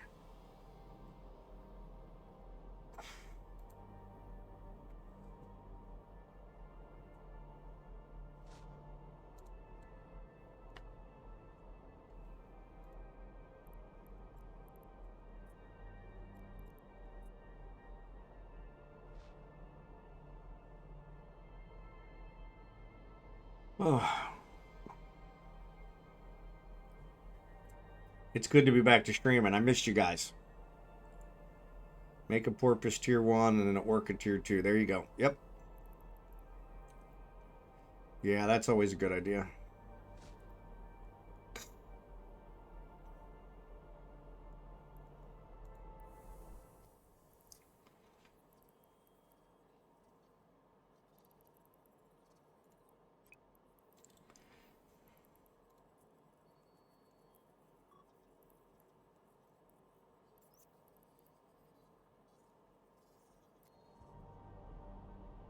Got a secret.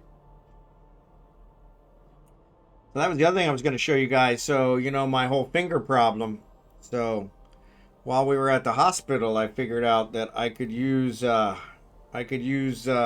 medical gloves and just cover the fingers that I'm having problems with. So I cut the fingers out of the medical gloves and now put them over. So keeps me from chewing on them. Just kind of nice. And it still allows me to type and everything else. So, worked out pretty good. So they're on the mend. I just got to make sure I don't chew on them before I put them on. I've been doing that. There's a lot of, as they're healing, there's a lot of rough edges, which is what drives me crazy. But it's nice with these on, I don't feel the rough edges, so it keeps me from obsessing on it. Only one on this hand, the thumb. Little salt and pepper, yeah. That just makes it hurt worse, and it draws my attention. We talked about that. I used to suck on these 3 fingers when I was a kid. And my dad tried everything to get me to stop. Tried all kinds of topicals and everything he could do. Because it drove him crazy that his son, I think I was 12 when I finally stopped. But yeah, I was over 10 and sucking on my fingers drove him crazy. And so, yeah, it was funny because he refused to accept that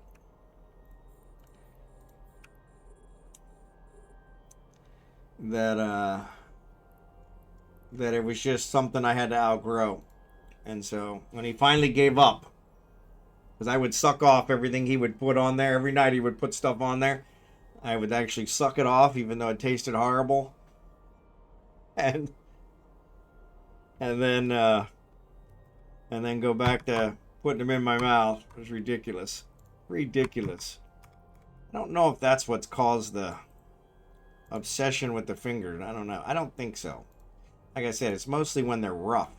If they're healed, I don't have any problem. I keep my nails trimmed. I don't have any problems.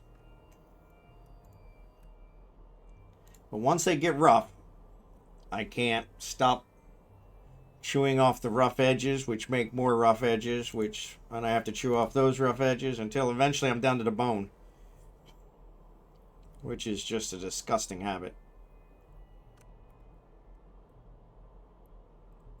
I was wearing the whole glove, and the whole glove was uncomfortable. It was making my hand sweat. So cutting the fingers off was actually a pretty nifty idea. So, covers the parts that I need to cover without the added inconvenience. Baba boom, baba bing.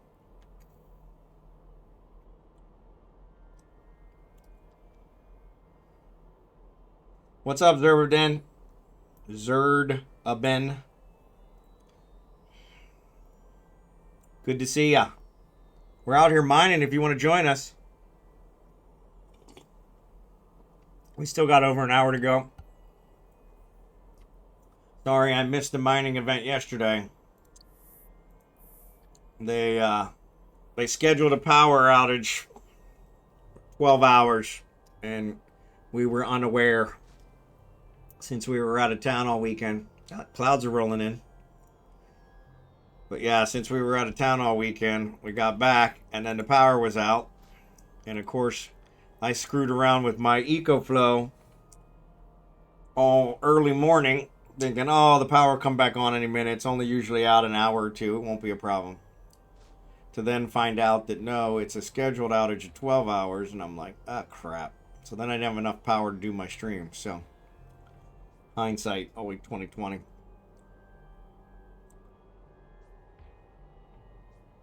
So I told the wife, I said, you actually did us a favor by wanting to go to the emergency room in Manila because it got us to where we were in air conditioning. Oh my God, that emergency room. Actually, the whole hospital was frigid. I mean, I was cold. My wife was wearing a jacket the whole time. But yeah, I was cold. And I'm never cold. They had that place super cold. I don't know if that's to keep the spread of infectious things from spreading. I don't know. But yeah, it was like a refrigerator in there.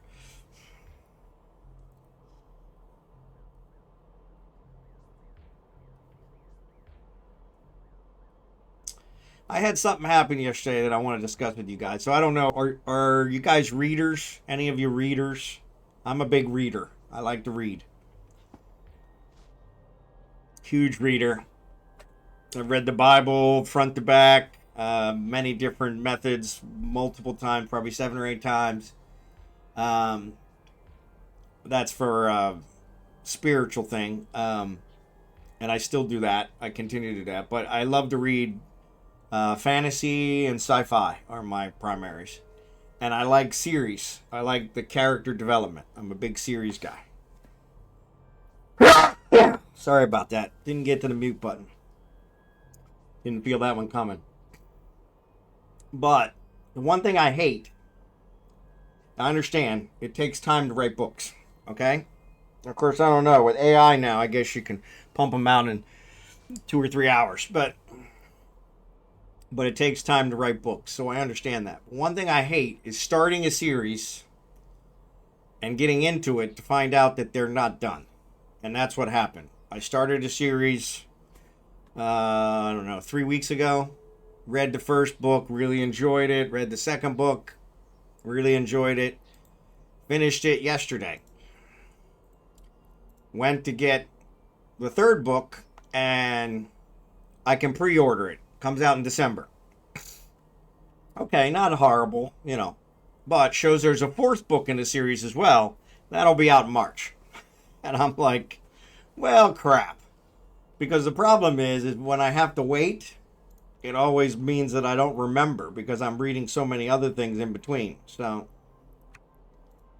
I'm like, okay, well, that's not going to work. So I started a different series, and I said I'll come back to that one when the other 2 books are done so that I can complete the series and not have to get frustrated with figuring out. I have to wait till December, so I'm going to have to figure it all out again anyway. And then if I read that one in December and have to wait till March, I'll have to do it twice. So I'll just wait till March, and then I'll buy both and finish the series.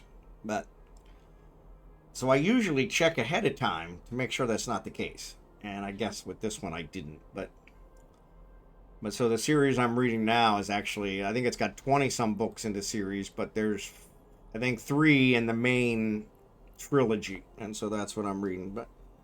But yeah, I was a little frustrated because the series I'm reading, it hasn't been finished yet. And I'm like,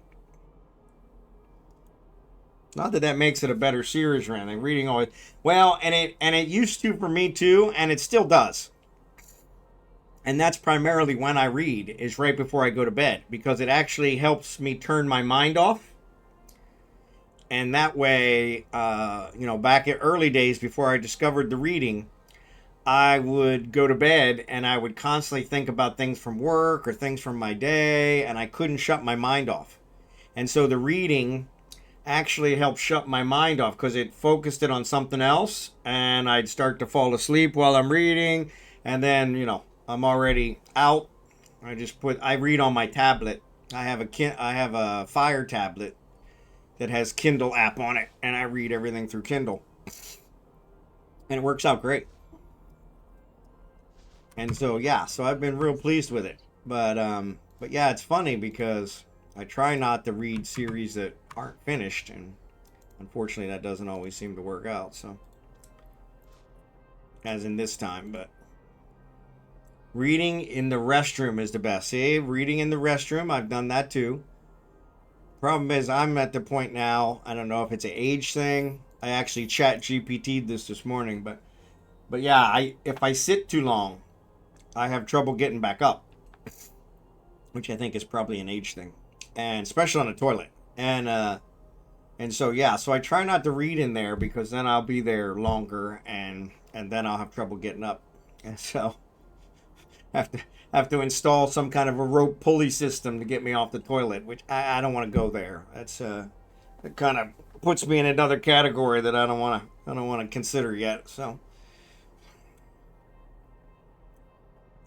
it's funny here in the Philippines, they don't do towel racks. Where I always had a towel rack in my bathroom that I could always grab a hold of and pull myself off the toilet if I needed to. Here they don't do that, and their toilets are really low.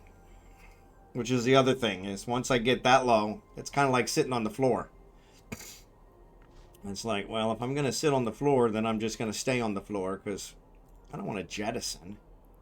Then I may as well, just stay here. So Just love on the edge of unconsciousness. As soon as my head hits the pillow, it's lights out. I can sometimes get 5 to 10 minutes of a stream or YouTube. There you go.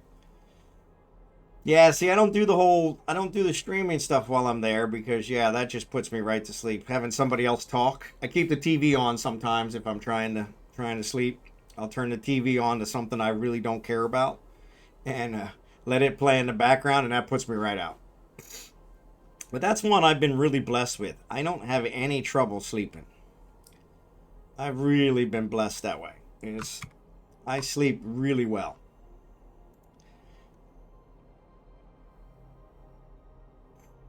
All right. I've just been real lucky that way.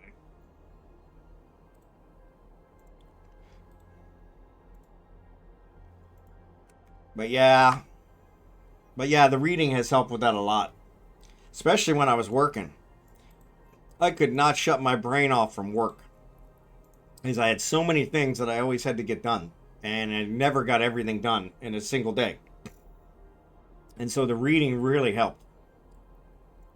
And I found reading the Bible really helped because that also put God's word in my mind while I was going to sleep, which, helped me have more pleasant thoughts. So, but yeah, it still does put me to sleep. But that's also a good thing because if you actually need to, it shows that you need sleep.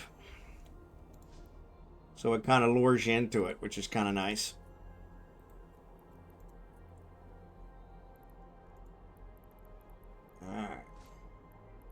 All right, the plague is gone. I'm working on the Veldspar now. There's a ton of it.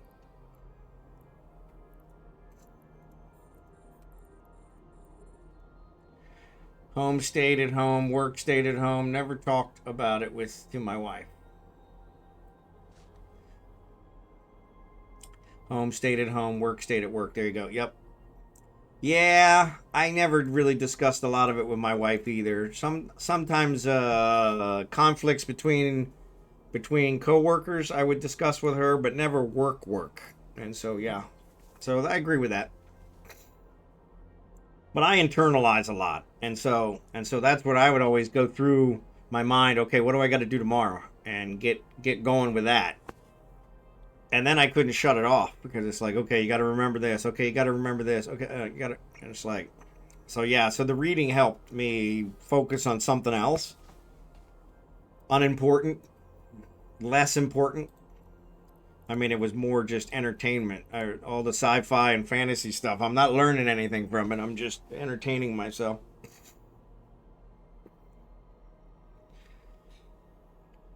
But yeah. But I do go through books. I probably do a book, depending on the size of the book. Most of the books I like are the larger ones. And I usually go through a book every couple weeks.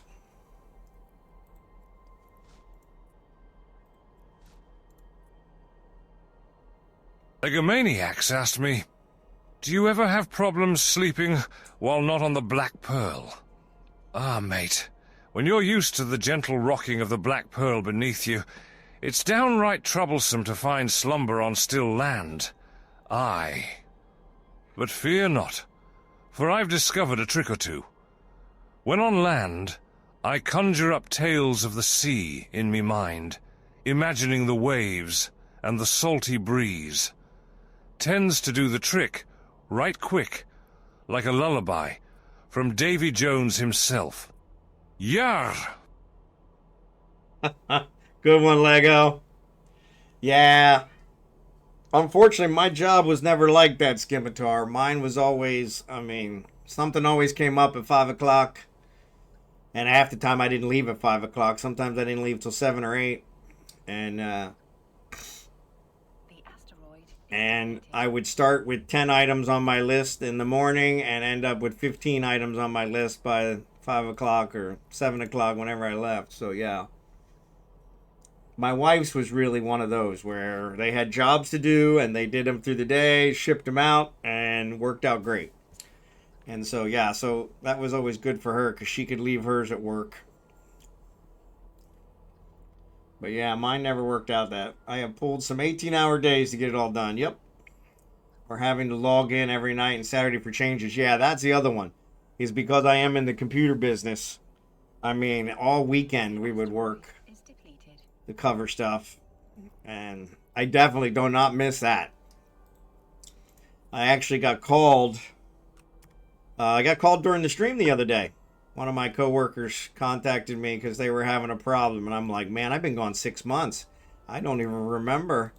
It was like, yeah, it happened back in February. And I'm like, I don't have the faintest idea, man. Whatever I wrote in it, go with that. I said, because I have no idea. I have no idea.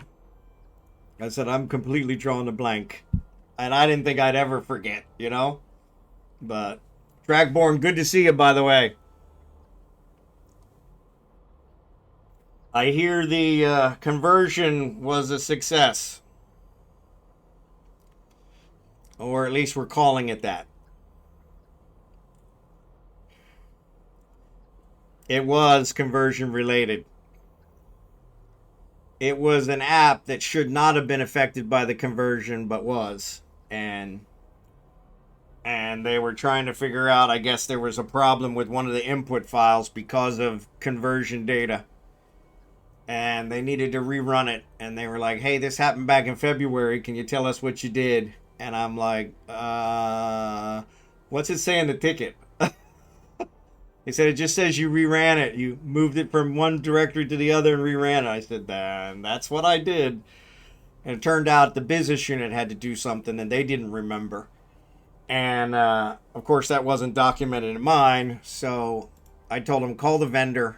It was actually one of our better vendors, CC32. And I said, yeah, call the vendor. And sure enough, the vendor said, oh, yeah, they got to do this. And the business unit claimed they didn't remember that. But yeah, I helped them out. But outside of some data power MQ logging issues, a very big success. Excellent. Excellent. Well, that's good. That's good. That's a huge conversion. Huge conversion.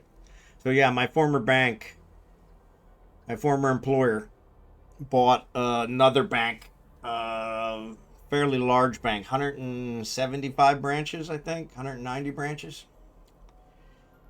Converted them on Columbus Day weekend. So all without my help, which proves I really wasn't any worth to them. They're better off without me.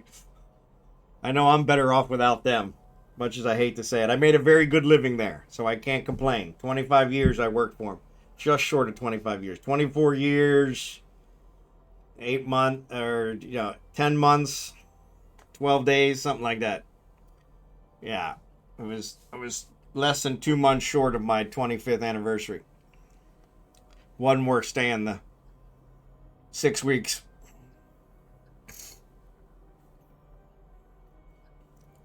For another 5-year anniversary gift that I probably would have let my wife pick out because I couldn't find anything I liked.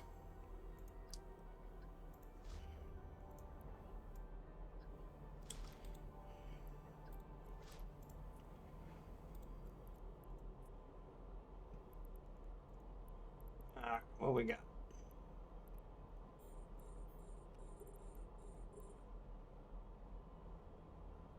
But yeah, I'm glad it went well, Dracborne. That's a huge load off.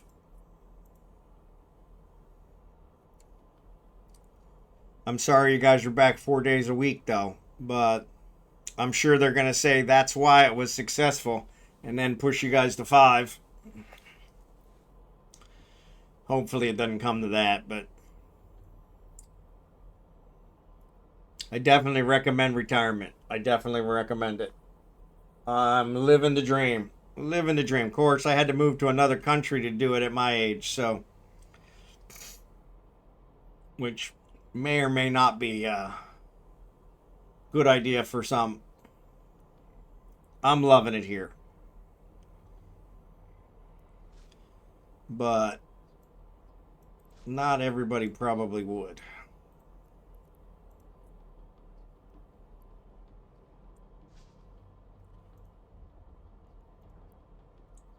Sarah. The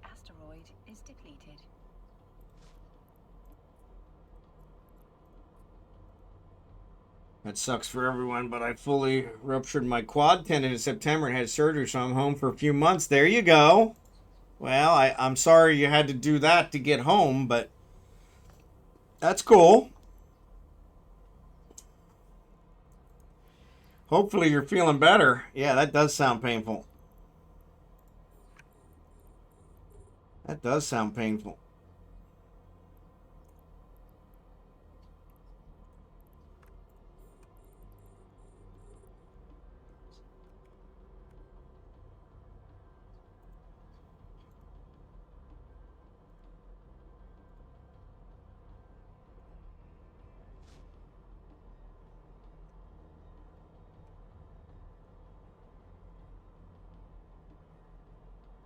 Stay away from the tub of ice cream. Yeah.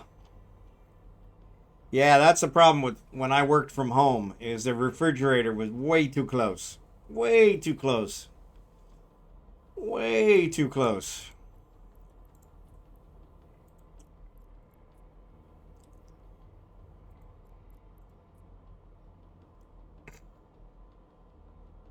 Way too close.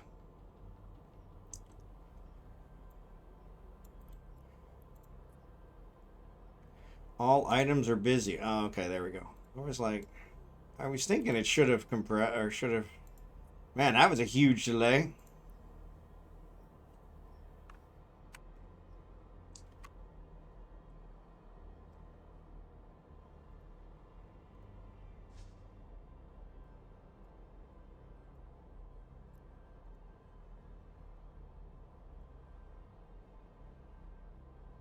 Man, they're disappearing faster than I can target them.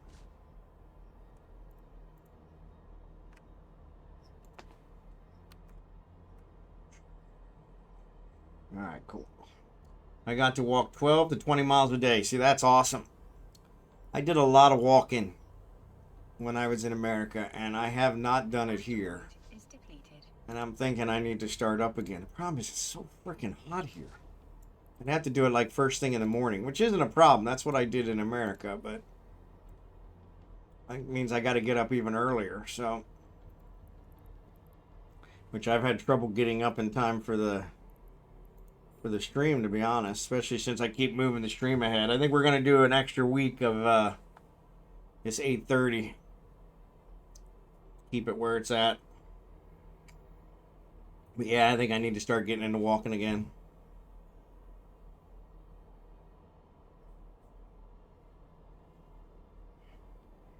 I started working in a rail yard when I was 18. There you go. That's a lot of walking.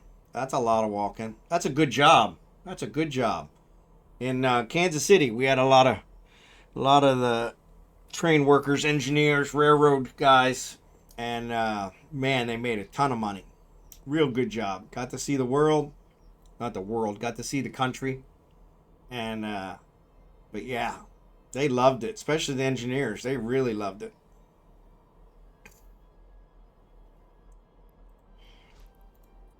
Engineers really made good money too.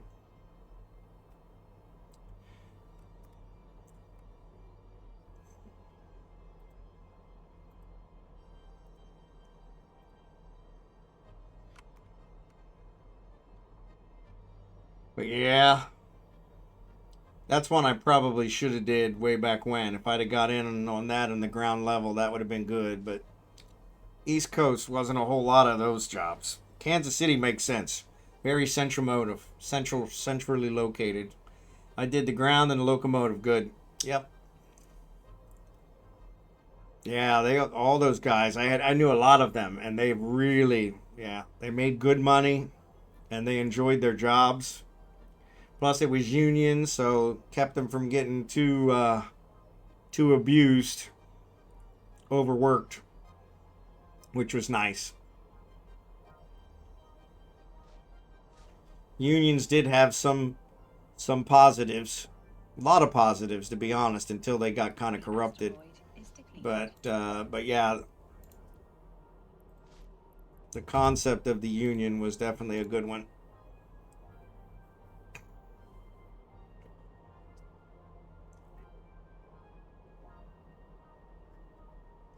You can't miss it.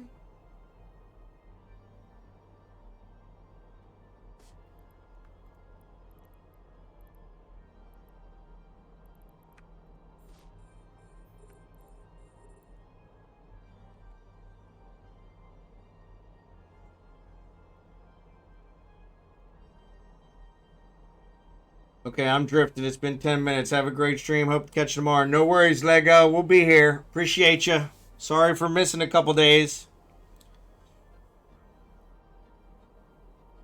Hey, I meant to ask you, how's your mom?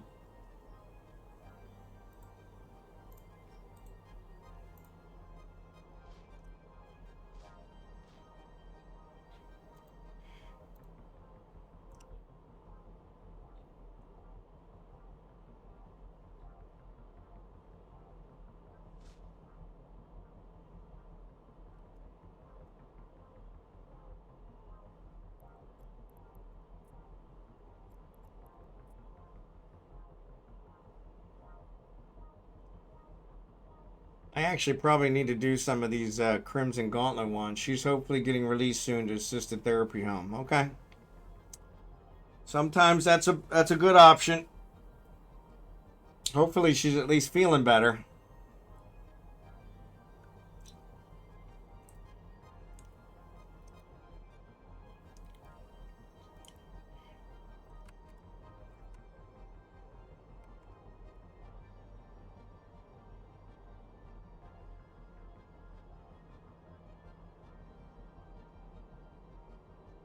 Okay. Glad to hear that. Glad to hear that. Yeah, unfortunately both of my parents are gone, and I really probably the closest thing I have to regret, but I really wish I had called them more often and spent more time with them and those things, because oop, that one's way too far away.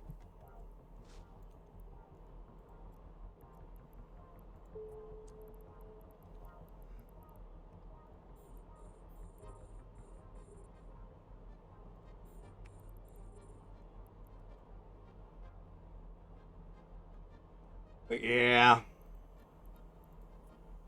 I don't have any regrets, but that is one, probably the closest thing I have to regret. I just wish I had. My dad used to always complain I never called him, and really, now I would love to be able to call him. Unfortunately, you never realize what you have until it's gone. So.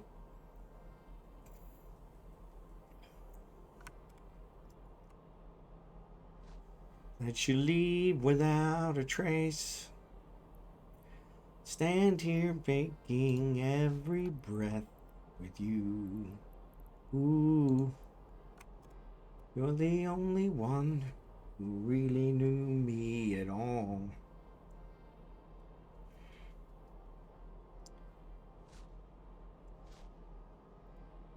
When all I can do is watch you leave.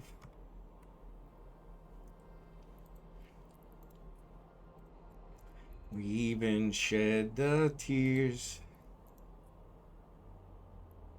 Who really knew me at all. Take a look at me now. Love this song.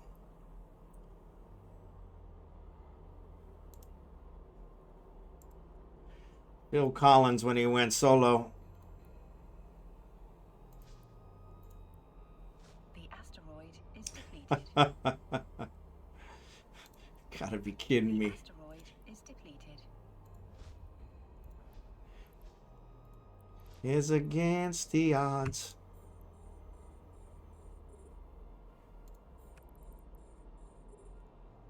Alright, we're almost done with this one.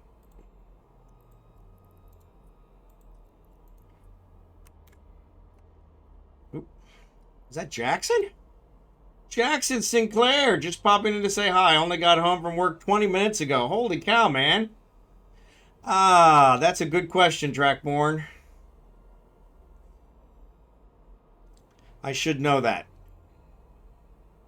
Let me look it up. I think it was called Against All Odds, wasn't it?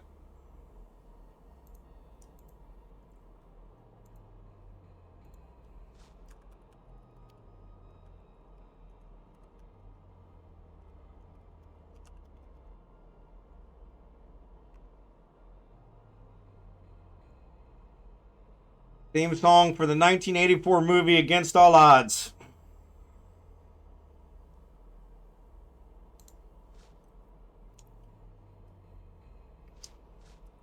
Jackson, good to see you, buddy. Thanks for stopping in. Sorry I missed the mining event yesterday. Just using your stream for the sweet, sweet lullaby. Yeah, hopefully it works. Hopefully it works. You're always welcome, buddy. I appreciate you being here. Good God. They are disappearing faster than I can target them. The asteroid is depleted. Alright, let me get Kragan over here. Compress. Alright, let's go one down. We're going to go to 7-5. 7-5.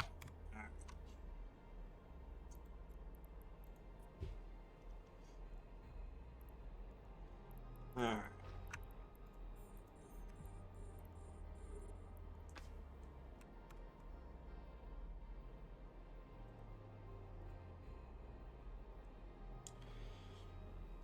All right, we got rats here. Did you see the expansion announcement? I did not. Somebody mentioned it. I think Chaos mentioned it on his stream about there's 2 new ships. But I didn't see anything about it, so I never read that stuff until you guys actually tell me to read it.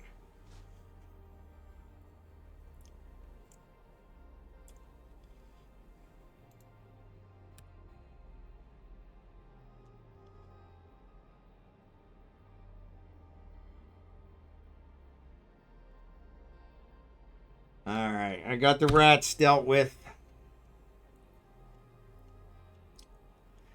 And this one looks like it's got enough to get us through.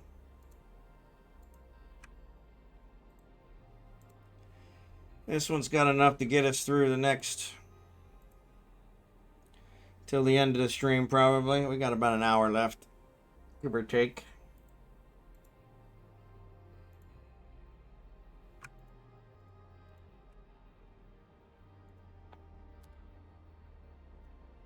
It's all about mining. There you go. Mining Destroyer. There you go. I'll be excited once they release more info on the carrier changes. There you go. Seth, watch streak reached. Currently on a 3-stream streak. Way to go, Seth. Appreciate you, buddy.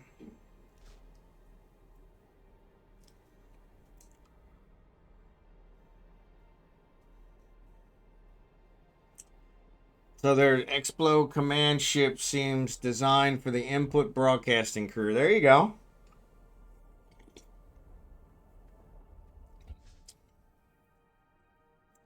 Yeah, I haven't seen anything about it.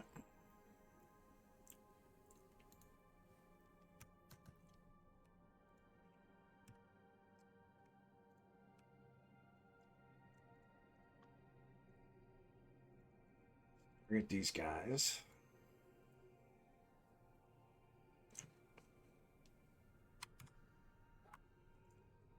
All right, they're all gone.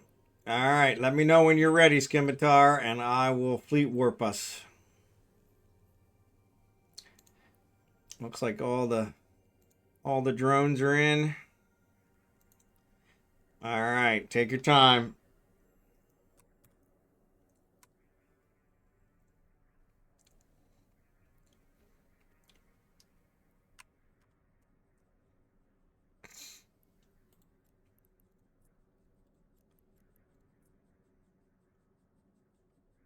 Mining Destroyer free from an arc reward. There you go. That's pretty good. Mining Destroyer. That's interesting. I used to way back use the catalyst to mine, so that wouldn't be too bad. Might be another if it can warp cloak. Yeah, if it can warp cloak, do one.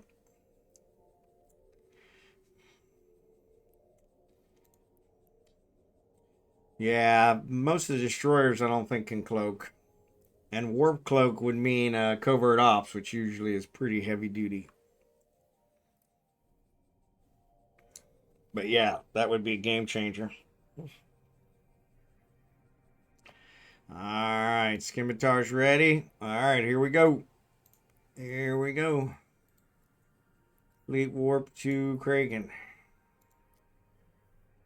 Warp Cool drive beans. active.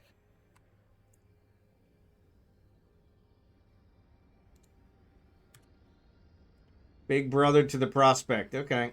The new Explo ship will be covert cloak fittable. That's good. So that'll be worth it.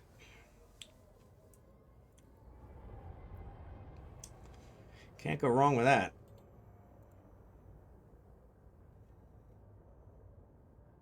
There we are.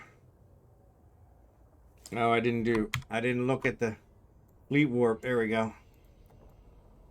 Nice formation. There's the Orca coming up. Actually, that's not the Orca. That's Al. And his Mackinac was a little slower. The Orca should be coming in now. There she comes. There she comes. There she is. Much bigger. I was thinking, that's not bigger than the rest of us. Awesome sauce. Alright.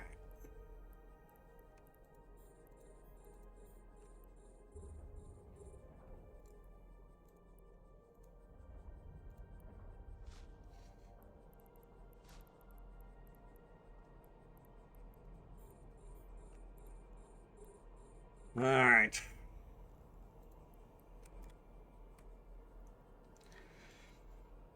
Everybody ran into Craig, and so it bumped him. Yeah, we bumped him.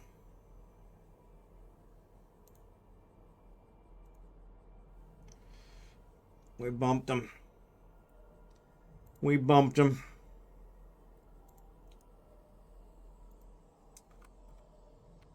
Alright, good deal. Good deal.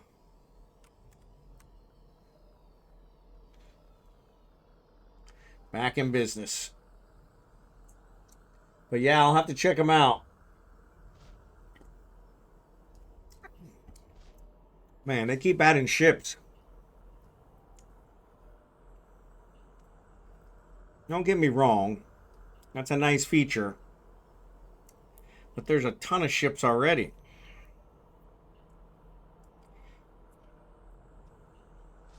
I said I wanted to build all the ships. That was supposed to be my goal, but they keep adding ships.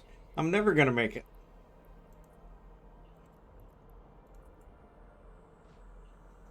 Never going to make it. Ads are getting ready to start in a minute.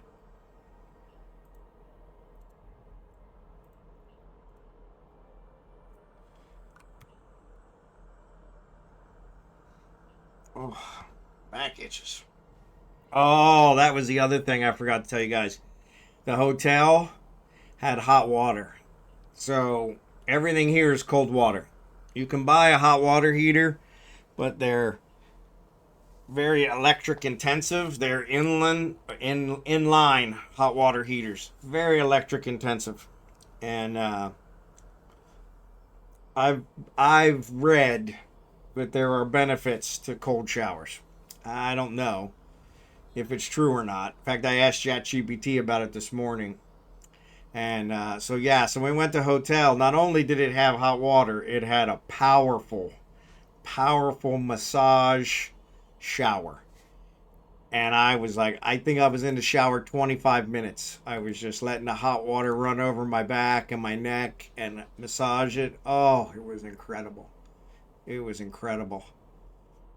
So we've been on the fence about whether we're going to have a hot water heater in our house, because they are pretty intensive electric wise.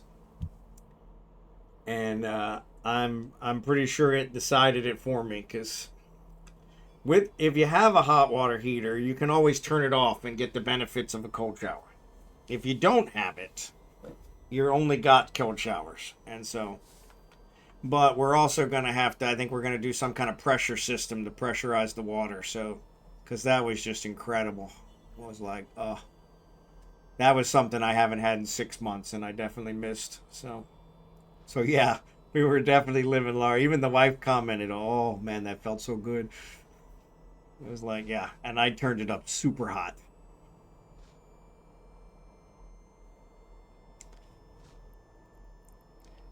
But yeah. So I took a cold shower this morning, and I was like, yeah, back slumming it again. Back slumming it again.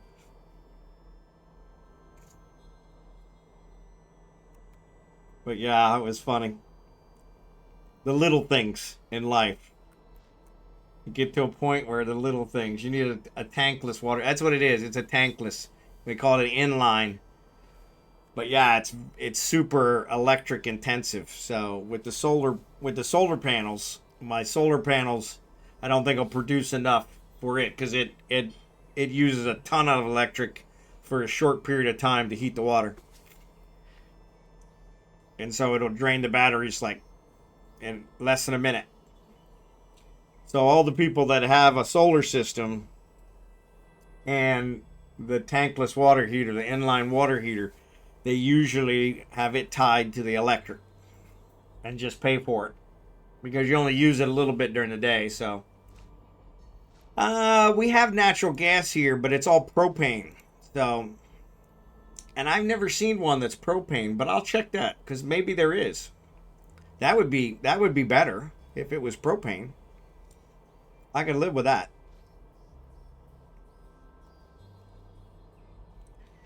I'll mount a propane tank on the side of the house and tie it to that. Yeah, I'll check. I haven't seen one that's propane, but I haven't really looked at them that closely. Like I said, we don't have one here, and I was always told that cold showers were more beneficial, so I was trying to get used to the cold showers. But now after the hotel stay, I'm like, oh no, I've got to have a heater. I've got to have a heater. Because I don't have to use it. But yeah, I'll check in the propane. Because if the propane, then that would work. And we're always buying propane for our dirty kitchen. That's got a propane burner. Our stove will be electric. Stove in the oven. But we probably won't use those very often. Sells all three types, okay. Yeah, worst case scenario, I may have to have you add that to the care package. I'll send you the cash for it, and because propane's available here, but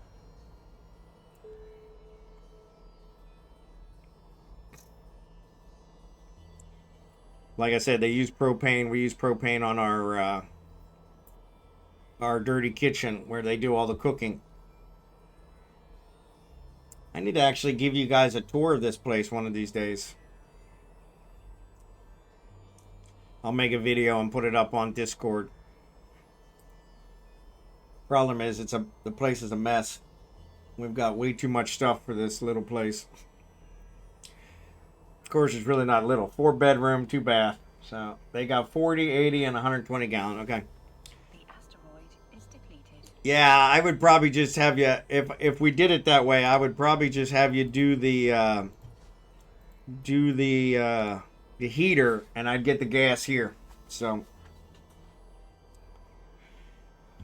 because they won't let you ship the gas.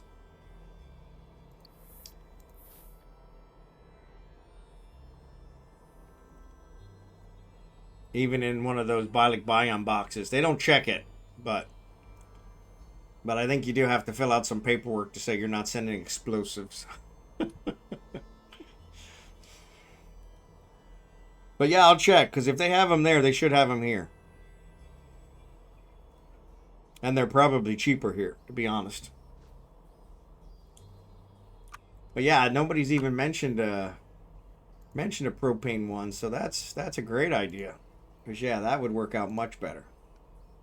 Yeah, because they're huge electric hogs. Which I really didn't make much sense to me, because I'm like, why would it be such an electric hog? The asteroid is depleted. But they said it's an electric hog because it's got to heat it up so quickly.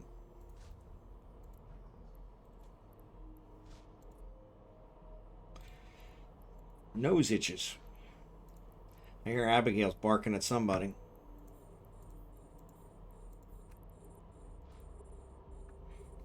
The best that you can do. The best that you can do is fall in love.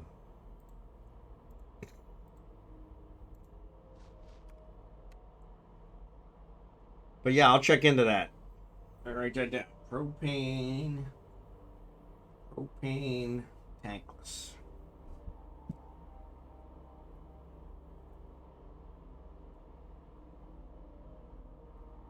Yeah, we've been watching a lot of people build their houses here, and almost all of them, since they're American, have had the water heater.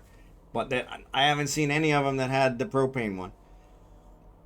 But yeah, if they have it there, they should have it here. Worst case scenario, I can get it here.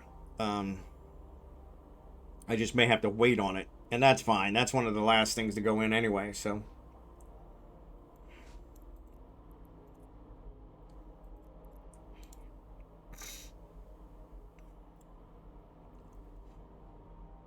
But yeah, thanks for that. I didn't realize there was a propane one.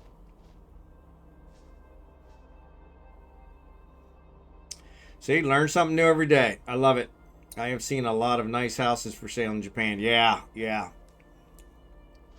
Problem with Japan is they got to build everything up.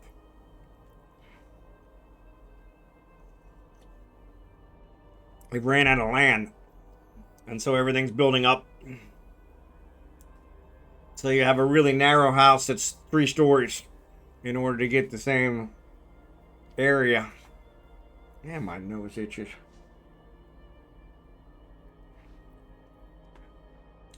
I'm wondering if I'm having a latex reaction to these gloves. The asteroid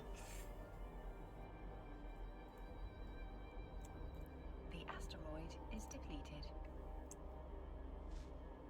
Best that you can do is fall in love.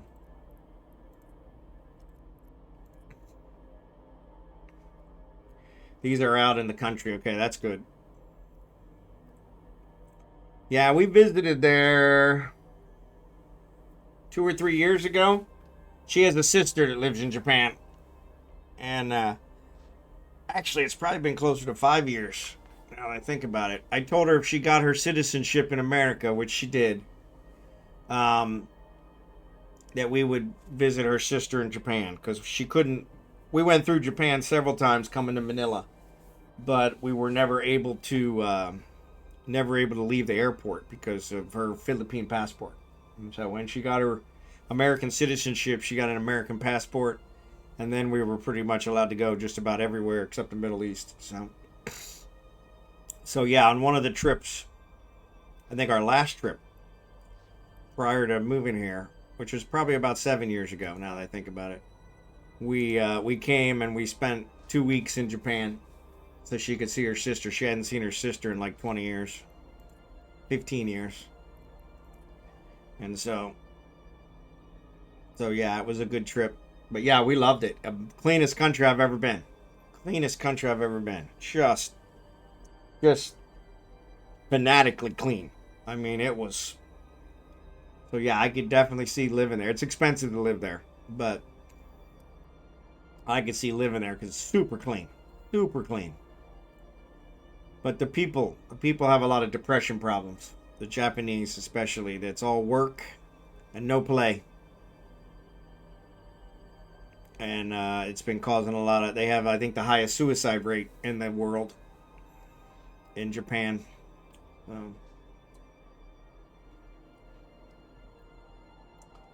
But yeah, it was a very clean place. I really enjoyed it. Really enjoyed it. In fact, we're talking about going back and visiting her sister again sometime. As one of the trips from here. From here, it's a super cheap flight to any of the Asian countries. They're all super cheap.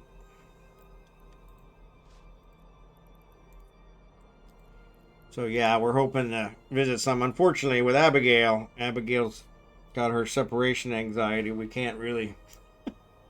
We got to have somebody watch her. So, which is working out. My sister-in-law watched her this past weekend, and that worked out well. But she was depressed. Abigail was depressed all weekend, thinking we left her. But super excited when we came home. But yeah, hopefully that'll get better.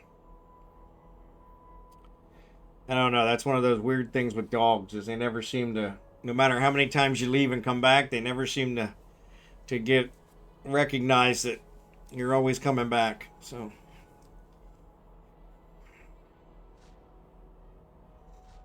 Benedict, I remember Benedict was, oh my God, every time we went away and came back, we went to Hawaii for 2 weeks. We took a cruise to Hawaii for 2 weeks, and we had friends watch him and Abigail then, and when we came back from that, oh my goodness, he was out of his mind excited. Because I think at that point that was the longest we had ever been away from him. And I think he had probably convinced himself we weren't coming back. And we'd given him to this new family and he just needed to make the most of it. But yeah.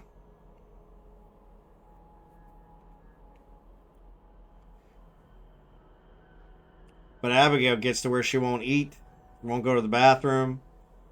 She gets really depressed. So yeah, we got to figure something out with that. And she's too heavy now to take her with us. So maybe if we get her to lose some weight, but I don't see that happening. I love my wife dearly, but she spoils those dogs rotten. Spoils them rotten. The asteroid is depleted. Spoils them rotten.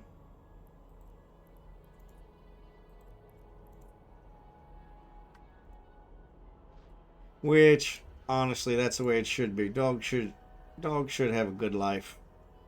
I don't want to compromise their health though, but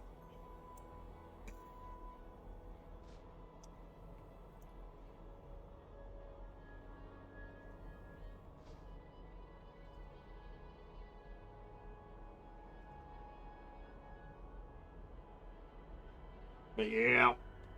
What else? Or something else I was going to ask you guys. I had a lot of things come up over the weekend. I was like, I need to jot these down, discuss with my viewers. Discussion topics. But of course, I didn't write any of them down.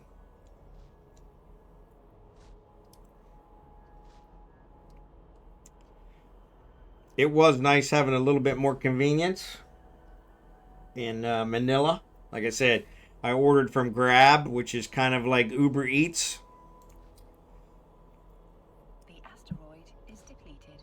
So Grab is like the Uber equivalent here in the Philippines. So with Grab, you can get a car or you can get lunch or dinner or whatever. And so so that was kind of nice.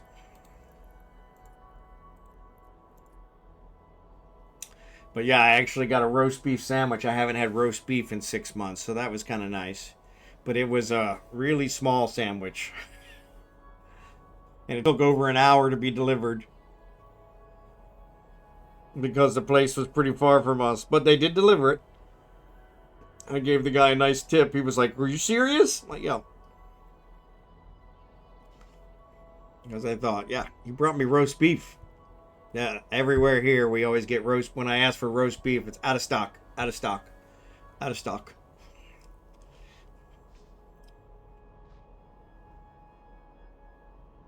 And the sandwich was good. It was just too small.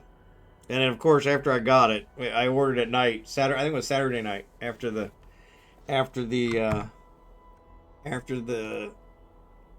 church anniversary, and right after they made my sandwich, the place closed. So I was like, I'll just order another one. Yeah, it didn't quite work out that well.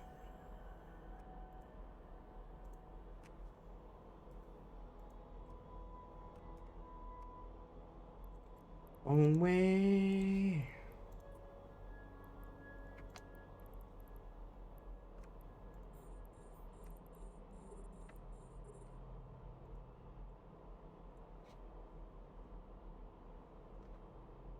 But yeah, we want to visit Vietnam. We want to visit Korea. We want to visit Indonesia.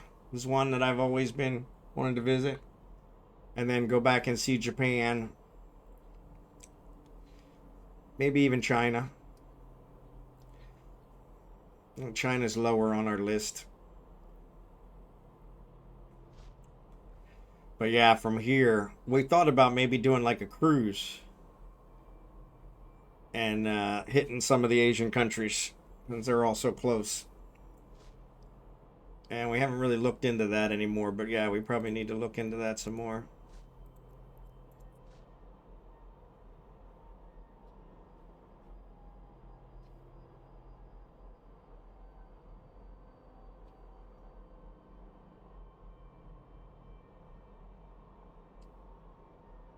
My wife loved the cruise. Yeah, unfortunately we discovered it really late, and we loved it. We loved it. I was afraid she would be seasick, and she did get a little seasick on the Hawaii cruise. I mean, we were out of the 14 days. I think we were 7 days on the ocean. I think 7, 8 days on the ocean. So yeah, one of my daughters did a couple week abroad for her architecture class. They went to Singapore, Malaysia. She loves Singapore. Yeah, those are ones we want to visit as well. And so yeah, I don't know why I couldn't think of their names, but yeah, they're higher on the list.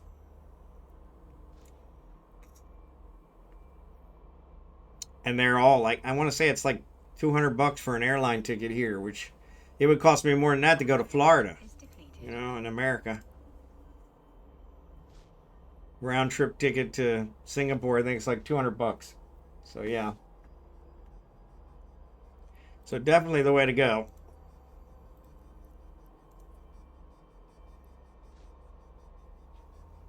But yeah, we'll probably wait till after the house is done. So that they're supposed to break ground on the house next month.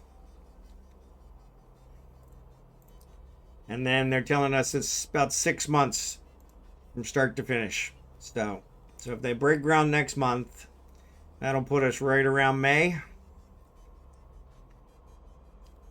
And they're saying next month. I don't know if that's the 1st or the 30th. Sometime next month. We don't have the permits yet. The permits are supposed to come this week, which is like the last step. Titles being transferred, the paperwork's been filed, so that could take a couple months, but we can build with it even without that being transferred as long as it's in process, so that's not a problem. Which is why we were able to get the permits. But yeah, the permits are supposed to be here, I think, this week, so yeah, we're kind of anxious to get that started. And then once the house is built, things calm down a little bit, we'll probably start talking about visiting some places. It also works great if my visa's not fixed. If we leave the country and come back, the visa starts back over again. I'll get another year-long visa. Since I'm married to her, I got to come in with her. But as long as I'm with her, I can get another year-long visa. Which is probably what we'll do here in April. Is we'll probably take a weekend and maybe go visit her sister in Japan or something, just to be able to renew my visa, since it's obvious my permanent residency will not be resolved by then. We did get the paperwork finally from the barangay, the municipality, and we forwarded it to Chicago on Monday. So now it'll take a week to get to Chicago. Chicago will review it, then they'll send it back to the Philippines. And then they'll take anywhere from 8 to 10 months to actually update my name or not. And we won't know until 8 to 10 months if they actually did it or not. So yeah, so there's no way it's going to be resolved by the time my visa expires in April. So get the family vacation done. I'm going to do the 10-day Alaska we want to do. There you go. There you go. I have been told by everyone that I trust in cruising that the Alaska cruise is hands down the best one they've ever taken. And I could not get my wife to do it. My wife, she can't stand the cold, can't stand the snow.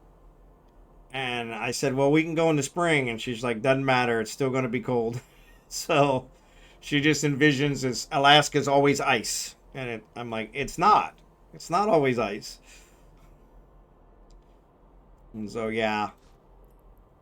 But yeah, that was one. Like I said, I don't have regrets, but there's another one that's close to regret. Is I wish we had done the Alaska cruise before we left America. So I want to do Alaska so bad. My wife refuses to. Yeah, yeah.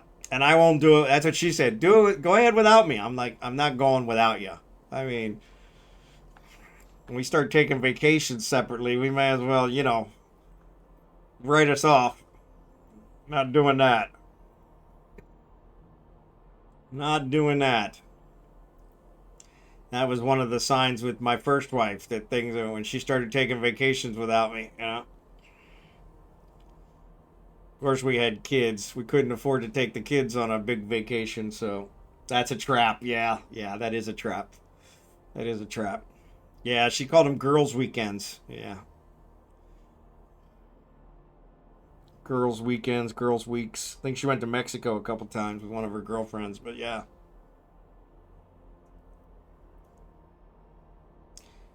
Which were probably the more pleasant weeks of our marriage, to be honest. So,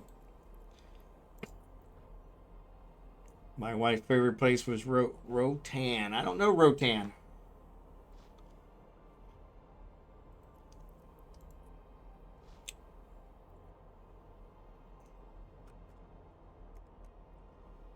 Ugh. No, Kragen's sitting here picking his nose. Why is he not mining? But you never bled. Instead, you lay still in the grass, all coiled up and hissing. Honduras, Spain. Maybe Spain. Yeah. Spain or Honduras. No, that makes sense. Yeah, that would be nice. Dracborne knows. We have a lot of co-workers from Peru. I've always wanted to visit Peru. The asteroid is depleted. Though I think it would be more fun to visit it with them. But I said that I loved you. I meant that I love you forever. Rhoda is in Spain. Okay. Yeah, that sounds like that'd be nice. But yeah, unfortunately, that's on the other side for me. I don't know. Spain might not be too bad. It's probably about the same. Rotan is in Honduras. Okay. Roatan.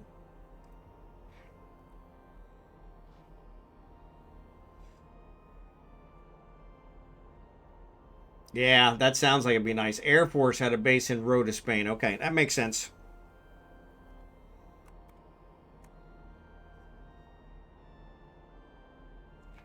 Yeah, but either one of those would be nice. But yeah, Honduras, that would be more expensive. It would have been cheaper to go there from when we were in America. From here, we'd have to go all the way back. But Spain, that's probably be about the same as it was in America. I think we're just on the opposite side from it now.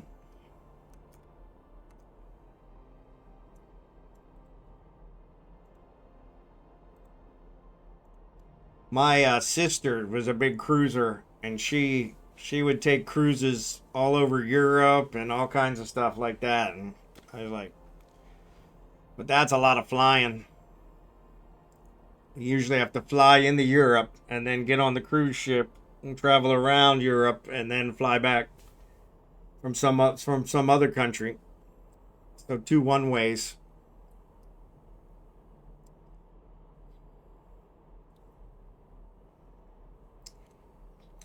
Boom.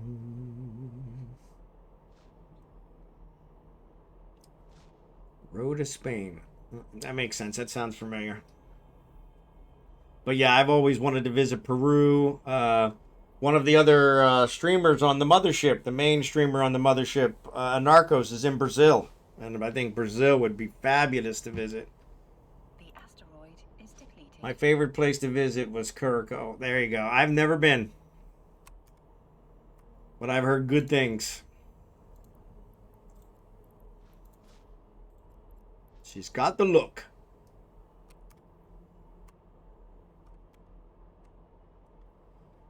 Oh, good cow. Ugh. Yeah, we did Bahamas. I think we did Bahamas twice. Nassau once, and I'm trying to think of the other city the second time. But yeah, and that was really nice. I really enjoyed that. Man, I got some rum, some rum cake here, and oh man, doesn't get better than Bahamas rum cake. You know, powerful stuff.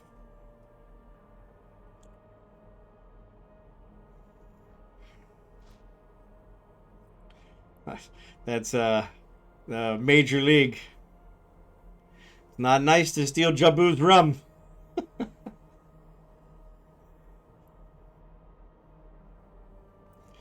Not nice to steal Jabu's rum. Bad things happen when you steal Jabu's rum.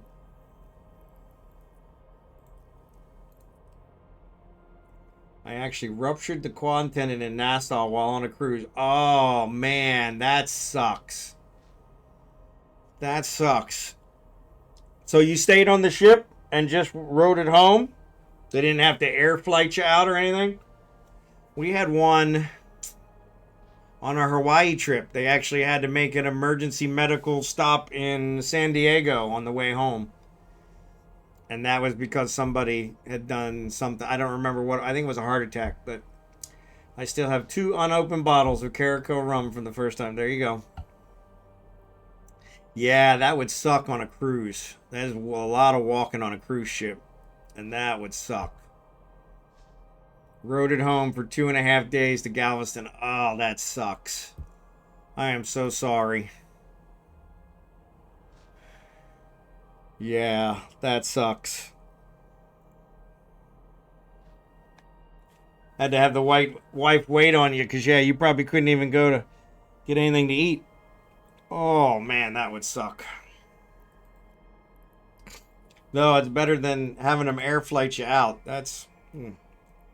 They got a little clause in the cruise thing that says, you know, it's like $20,000 if they have to air flight you off or something. It's like... That's why we were shocked when the woman, they actually decided to stop. Like I said, they did an emergency stop in San Diego to drop her rather than air flight her because she didn't want to pay the 20 grand, but, which I can't blame her. But yeah, I don't know what the emergency stop cost her, but I'm sure they charged her for that too, but probably was less than 20 grand. But yeah.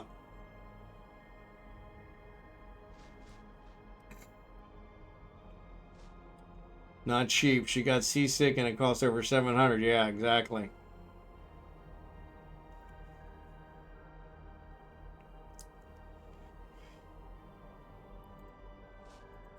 Yeah, the wife, she got a little seasick on the Hawaii one.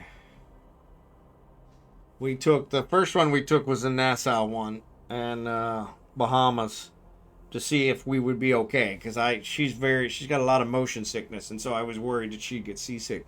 She didn't have any trouble on that one. And then when we took the Hawaii one, that was the next one we took. That was 2 weeks, and like I said, I think we're 8 or 9 days on the ocean. So yeah, she had a little trouble with it. The ER visit on the ship was $500. Insurance would not cover me in Nassau. I called the check. Yeah. And they kind of warn about that because they say that your insurance won't cover, which is probably better because you didn't want to fly back from Nassau anyway. Asteroid is depleted. Now, I don't know, the surgery might have been cheaper there, but might not have been as good either, so. Come to you with open arms. But yeah, that's the problem with our American insurance. It doesn't always work everywhere. Pay a ton of money for it, doesn't always work. Try and get in the upper center of the ship after you also get the motion from the engines. Yep. Yeah, and I think that's where we were, because somebody else had told us that as well. But we had a window. We had ocean view, I guess they call them, and which was what we wanted. That's what we had on the Nassau one, so that's what I always got. I always bought one lower, and then tried to get upgraded, and that usually worked out. Was we almost always got upgraded, but yeah, I think it was just so many days on the ocean, so. I think all told, I'm about $1K for the surgery. I have the high deductible. Yeah, that's what I always had. Yeah, my wife, when she had to have her gallbladder out, emergency surgery to have her gallbladder removed, and the high deductible. I mean, the bill was $30K, $37,000, 1 day in the hospital. We took her in. Actually, I'd probably considered 2 days. We took her in at right around 1 a.m. to the emergency room. They checked her in and did surgery the next day, and she stayed that one night and then came home the next day. And like $37,000 is what the bill was. I had to pay my full deductible for her one surgery. But yeah, that was kind of funny. 112K for the diddle. Yep. Yeah, that was ours. As we had, it was a big one, but luckily we just paid the full deductible.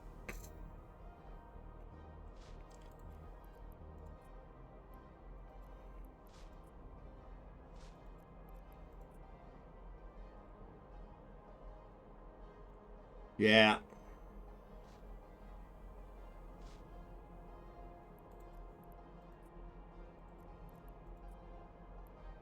They do have insurance here in the Philippines, but I guess my wife actually tried to get it, and she doesn't qualify. She's not old enough. I guess when she turns 60 in February, she'll be able to get it. But you got to be older here to get the insurance, which is kind of strange.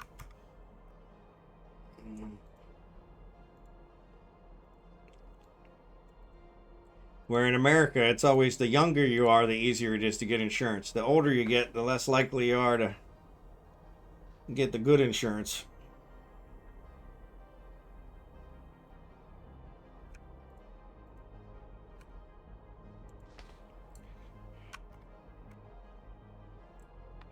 But yeah, a little 112K. Yeah, that's when I saw that just one night in the hospital.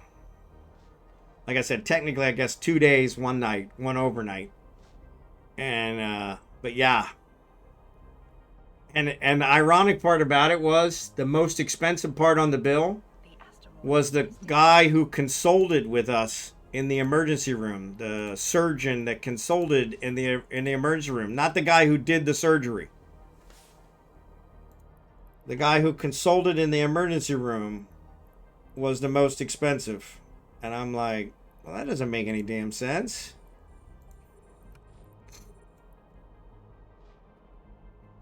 The guy that did the surgery was probably like, he was like a Doogie Howser. He was maybe 25, maybe. I asked him, how many of these have you done? Oh, I've done a few. I'm like, oh, crap. But yeah, her gallbladder was so bad. They told her, yeah. My wife didn't want, she wanted to go to be with God fully intact. So she didn't want to have anything removed. And so she argued with him about removing her gallbladder, and they told her, I still remember that, the ER doctor told her, well, let's put it this way. You're not leaving this hospital with your gallbladder. We're either going to remove it now to save your life, or we're going to remove it during the autopsy to figure out why you died.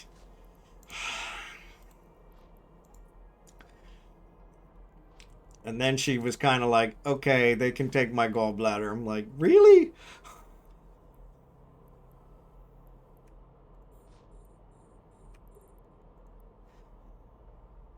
God bless her.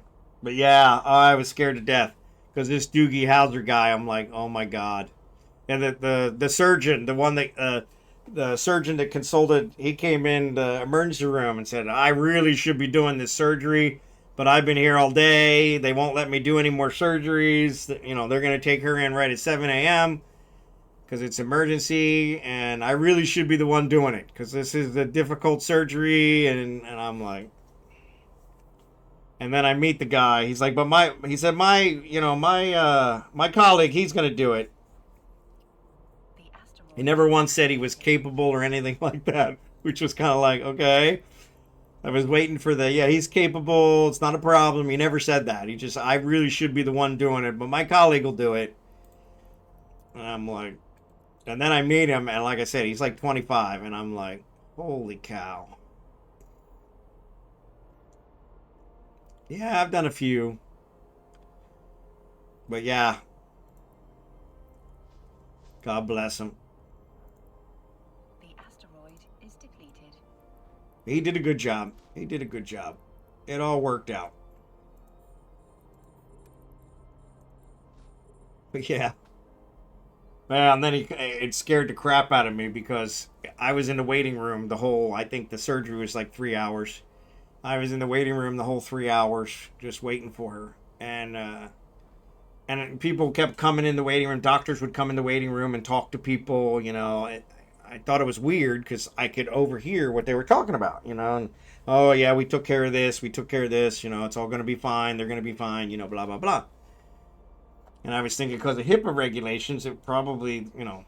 And so, but everybody did it. Every one of the doctors came in the waiting room and talked to the people because it wasn't super packed, you know. And sure enough, this young guy, he called down and told them, you know, I guess asked for me, and the older ladies that worked there, volunteers, they kept looking over at me, and I'm like, is there something wrong?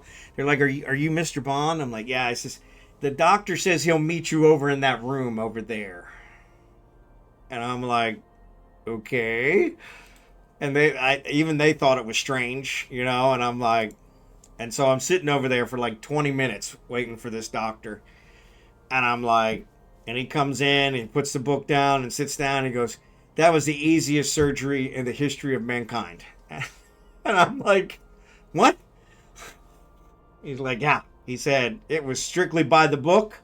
I mean, it was perfect. I mean, he said somebody fresh out of medical school could have done that surgery. It was perfect. And I was like, well, thank God. I said, but why are you meeting with me in this room? I said, you scared the crap out of me. Like, you know, she had passed away and you're putting me in this room so you didn't, you know, you don't want anybody to hear me screaming. And he's like, oh, no, we're supposed to meet all the patients in these rooms. No, but they're not supposed to meet them out there because of HIPAA regulations. And I'm like, everybody else met everybody out there. I've been here for 3 hours. There's been probably 50 doctors that came out here. They met everybody out there. You're the only one that used this room. Even the women were, you know, kind of dumbfounded on why you were doing it. And I'm like, holy mackerel. Did you scare the crap out of me? He says, I'm sorry, I didn't mean to scare. He's like, no. He said, it's amazing. It was such an easy surgery. Completely by the book. Like, well, thank God. But yeah. So he's like, you can go up in about 10 minutes. He said, they'll have her in recovery. You can go up and see her. And I'm like, okay. And so I go up there, and sure, the long-haired hippie guy is her nurse that's administering the pain medication. So I'm like, okay, she's got somebody who knows about pain medication, so this is good. And first words out of her mouth, pain. I said, I think she's in pain. He said, yep, I'll take care of it. And so, but yeah, I was like, and she doesn't remember any of it. She barely remembers the emergency room where we had to convince her that it was okay to take her gallbladder.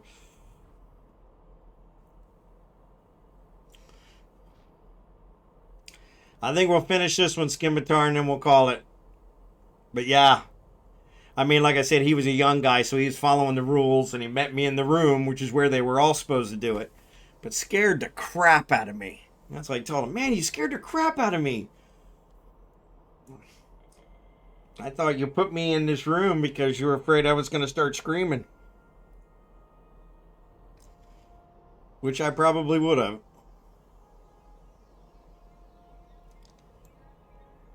But yeah.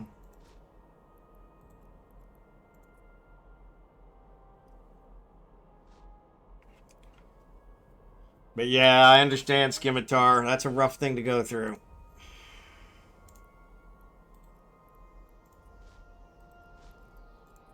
I'm sorry. I'm still sorry for your loss, buddy. If you ever need anything, let me know.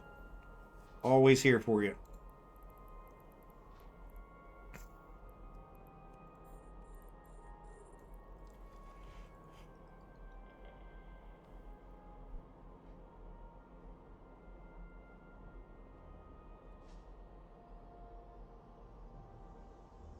But yeah.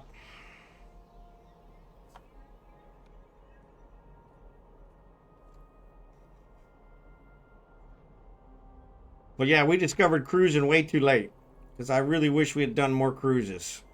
And now, maybe what, like I said, we've been talking about doing one from here. There are some that leave from Manila and go to the other Asian countries, and we might be able to see a bunch of countries that way. So we might try that. But like I said, the big problem is Abigail. There are some cruises where you can take your dog with you, which I can't imagine. I mean, Abigail's not one to run off. She's pretty stable. We don't worry about her running off. She's like I said, she's really clingy. But I still wouldn't want her to, to be on the ship. Some days she doesn't seem like she has the intelligence to be able to handle. Don't jump off the ship. Benedict, that would have been Benedict. Benedict would have been racing around and flown right off the side of the ship. And he'd just be out there treading water too. Woo! Happy as a clam.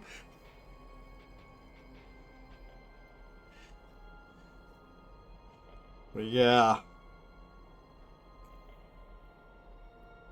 Yeah, maybe we'll have to look into one of the ones that allows the dogs. Here in the Philippines, it's funny. They are very dog friendly here. You can take your dogs in the mall. You can pretty much take your dogs everywhere. Pretty much. The hospital is one of the places where they wouldn't allow it, but which is understandable.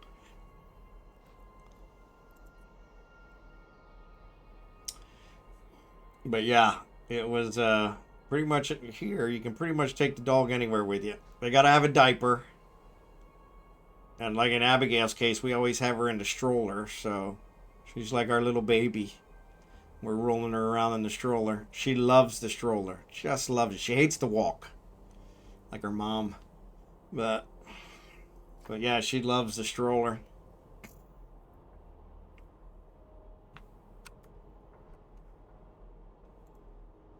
I really need to pay better attention over here because Kragan is not mining.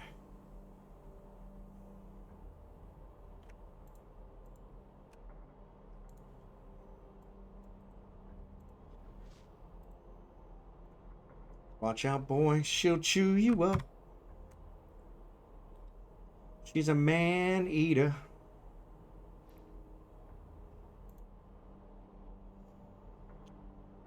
Hall & Oates.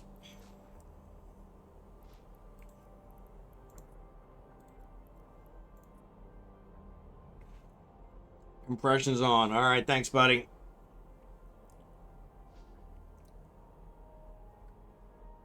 Oh, here she comes.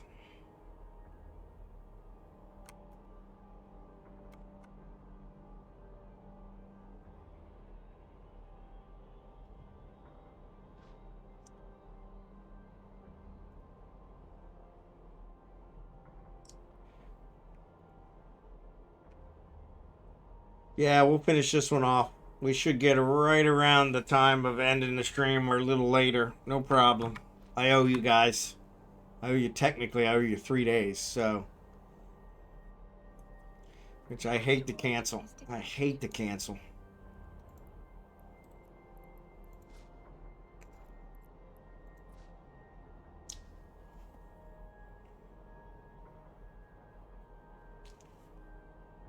It is going fast. Yeah, once we get past the the higher tier stuff, it really drops fast. The regular asteroids are very small.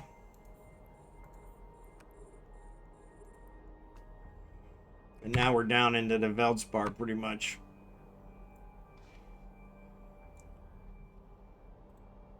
These Scordite ones, these basic Scordite ones are disappearing really quick. Usually one cycle. You got stuff going on, nothing stable yet. Yeah, still. I have the EcoFlow, so I've been able to handle if we lose power. The problem is, I didn't plan ahead, so, which is frustrating, because, and I still don't know why nobody in our family knew about the outage. I'm like, come on, guys. Honestly, if we'd have known, we might have just stayed in Manila for another day, which would have saved us a lot of back and forth. But, you know, hindsight's always 20/20.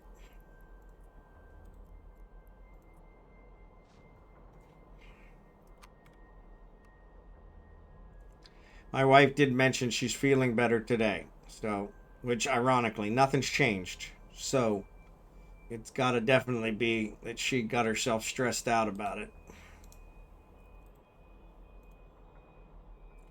But like I said, she's supposed to see a cardiologist tomorrow so they can run some better tests. I would just for the yeah, exactly. Yeah, that shower. I mean, the TV was pretty bad. The TV cut out all the time. I mean, you're trying to watch a movie and halfway through the movie it cuts out for a half hour, 45 minutes, so you miss most of the movie. Or you miss all the end of the movie and the next one. I mean, they were all movies we had seen before because our HBO was just showing reruns. But they did have HBO. And then we had a lot of problem with the internet when we first got there. But a guy came up and messed with the internet. And man, that fixed it. I mean, it was awesome after that. And so that was nice. But yeah, the shower. Oh, the shower was fantastic. And like I said, the fact that they had a restaurant and a buffet in the hotel, and the buffet provided free breakfast. And I mean, it was top of the line breakfast. I ate breakfast, and I didn't need lunch. I ate so much breakfast. My wife, on the other hand, like I said, she wasn't really feeling well, so she was kind of taking it easy and then she'd want to go for a little lunch, and so I'd go out with her for a little lunch.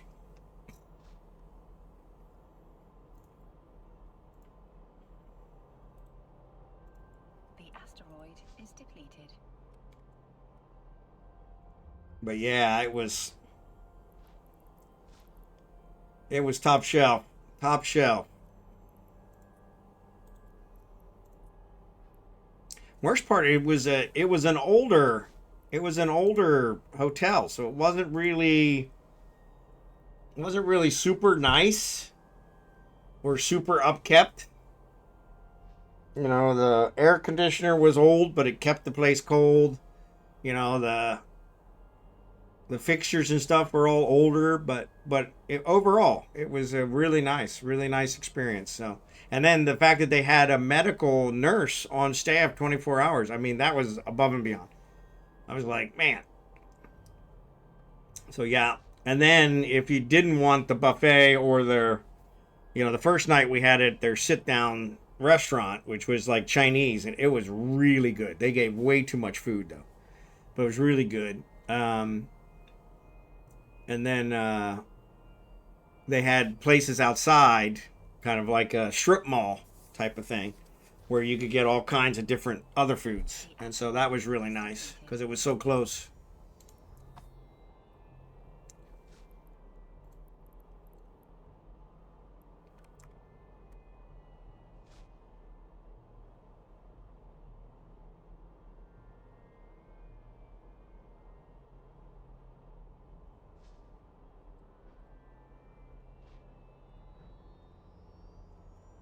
Alright, looks like the Scordite's gone.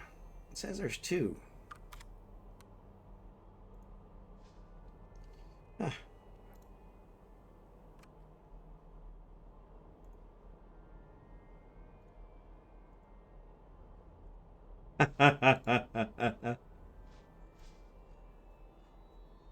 That backfired. Alright, last Scordite. And last Feldspar. The asteroid is depleted. Alright, about to finish this one up. Cool beans.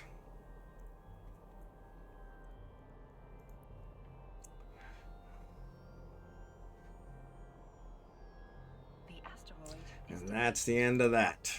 The asteroid is depleted. Alright. Yep, they're all done. If you want to shut down, Scimitar, I'll sit here and I'll keep Falstaff out here to keep an eye on you. I know you got your whole family with you, but I always feel like I should at least hang out. Make sure you're protected. Yes, thanks for the boost. Appreciate it. Appreciate it. Like I said, if you need any more fuel, let me know. We got plenty. Oh, man. One of the... No, thank you, Al. Like I said, I apologize that I had to cancel on you guys yesterday. And glad I got you your Orca. Sorry it was late. 844 million. So that's a pretty good deal for an Orca. So... half price of the Going Jita rate. Actually, half price of the Going Jita or the ticker. The ticker was lower. It was 16 billion. So 1680 something. 16 billion. 1.6. 1.68 something. So yeah. Where the Jita one was 1.7 something. So yeah. Yeah. I do. Like I said, I hate letting you guys down, so. And it was mostly because I just screwed up. Had I known that there was a power outage, I would have shut the computer down at 6 to save the power for the stream. Because I was planning on streaming. And then, like I said, then of course, I think it was about 9, the wife was like, hey, I want to go. And I'm like, okay. But at least I would have had, I would have got some in. So. But yeah, like I said, maybe we'll mine again tomorrow. That way we're covered. We'll see. I'm here, so ain't no sweat.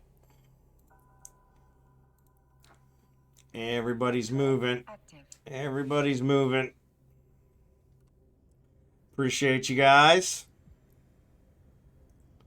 I'm going to figure out who I'm going to raid. I think we're going to go with It's Goonie. Because we haven't raided him in a while. If he's still on.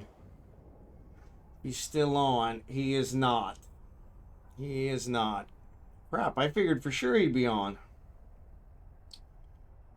Well, Bigglesworth is on. Why don't we do Bigglesworth? Bigglesworth has got the low number. And Narcos is out there too, but let's do Bigglesworth. Yeah, It's Goonie's not on.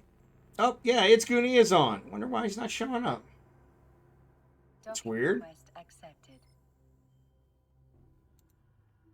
Oh, there he is. No, It's Goonie's on, so we'll raid It's Goonie. He's on.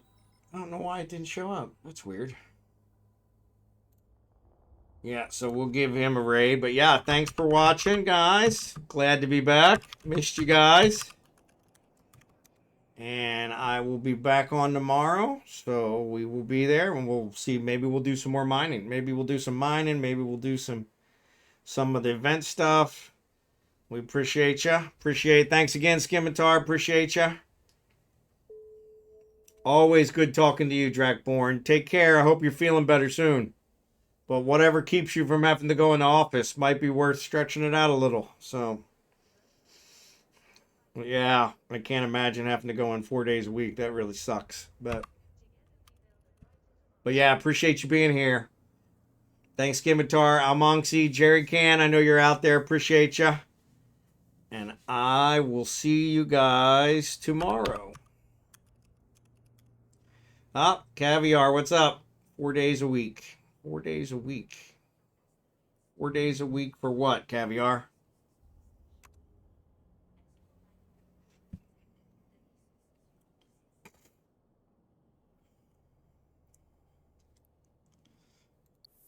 I normally stream 5 days a week, but it's been a bad week. Monday I had to take off because I was out of town, and yesterday I had to take off because of a power outage. So, and I may have to take off Friday, since we're supposed to sign the papers for the sale of our land. So, he said whatever to keep someone from having to go into the office 4 days a week. Oh yeah, yeah. My company, my old company that I retired from, has called everybody back 4 days a week. So. Yep. UPS not saving you from the power outage. It would if I had planned ahead. I didn't realize it was going to be a 12-hour power outage. Most of the power outages here are only an hour or two, and that's what I was planning on. But this one was a planned one that we were unaware of, and it was a 12-hour outage. So my UPS will power the computer and the internet for about 4 hours, which is enough for a stream. So.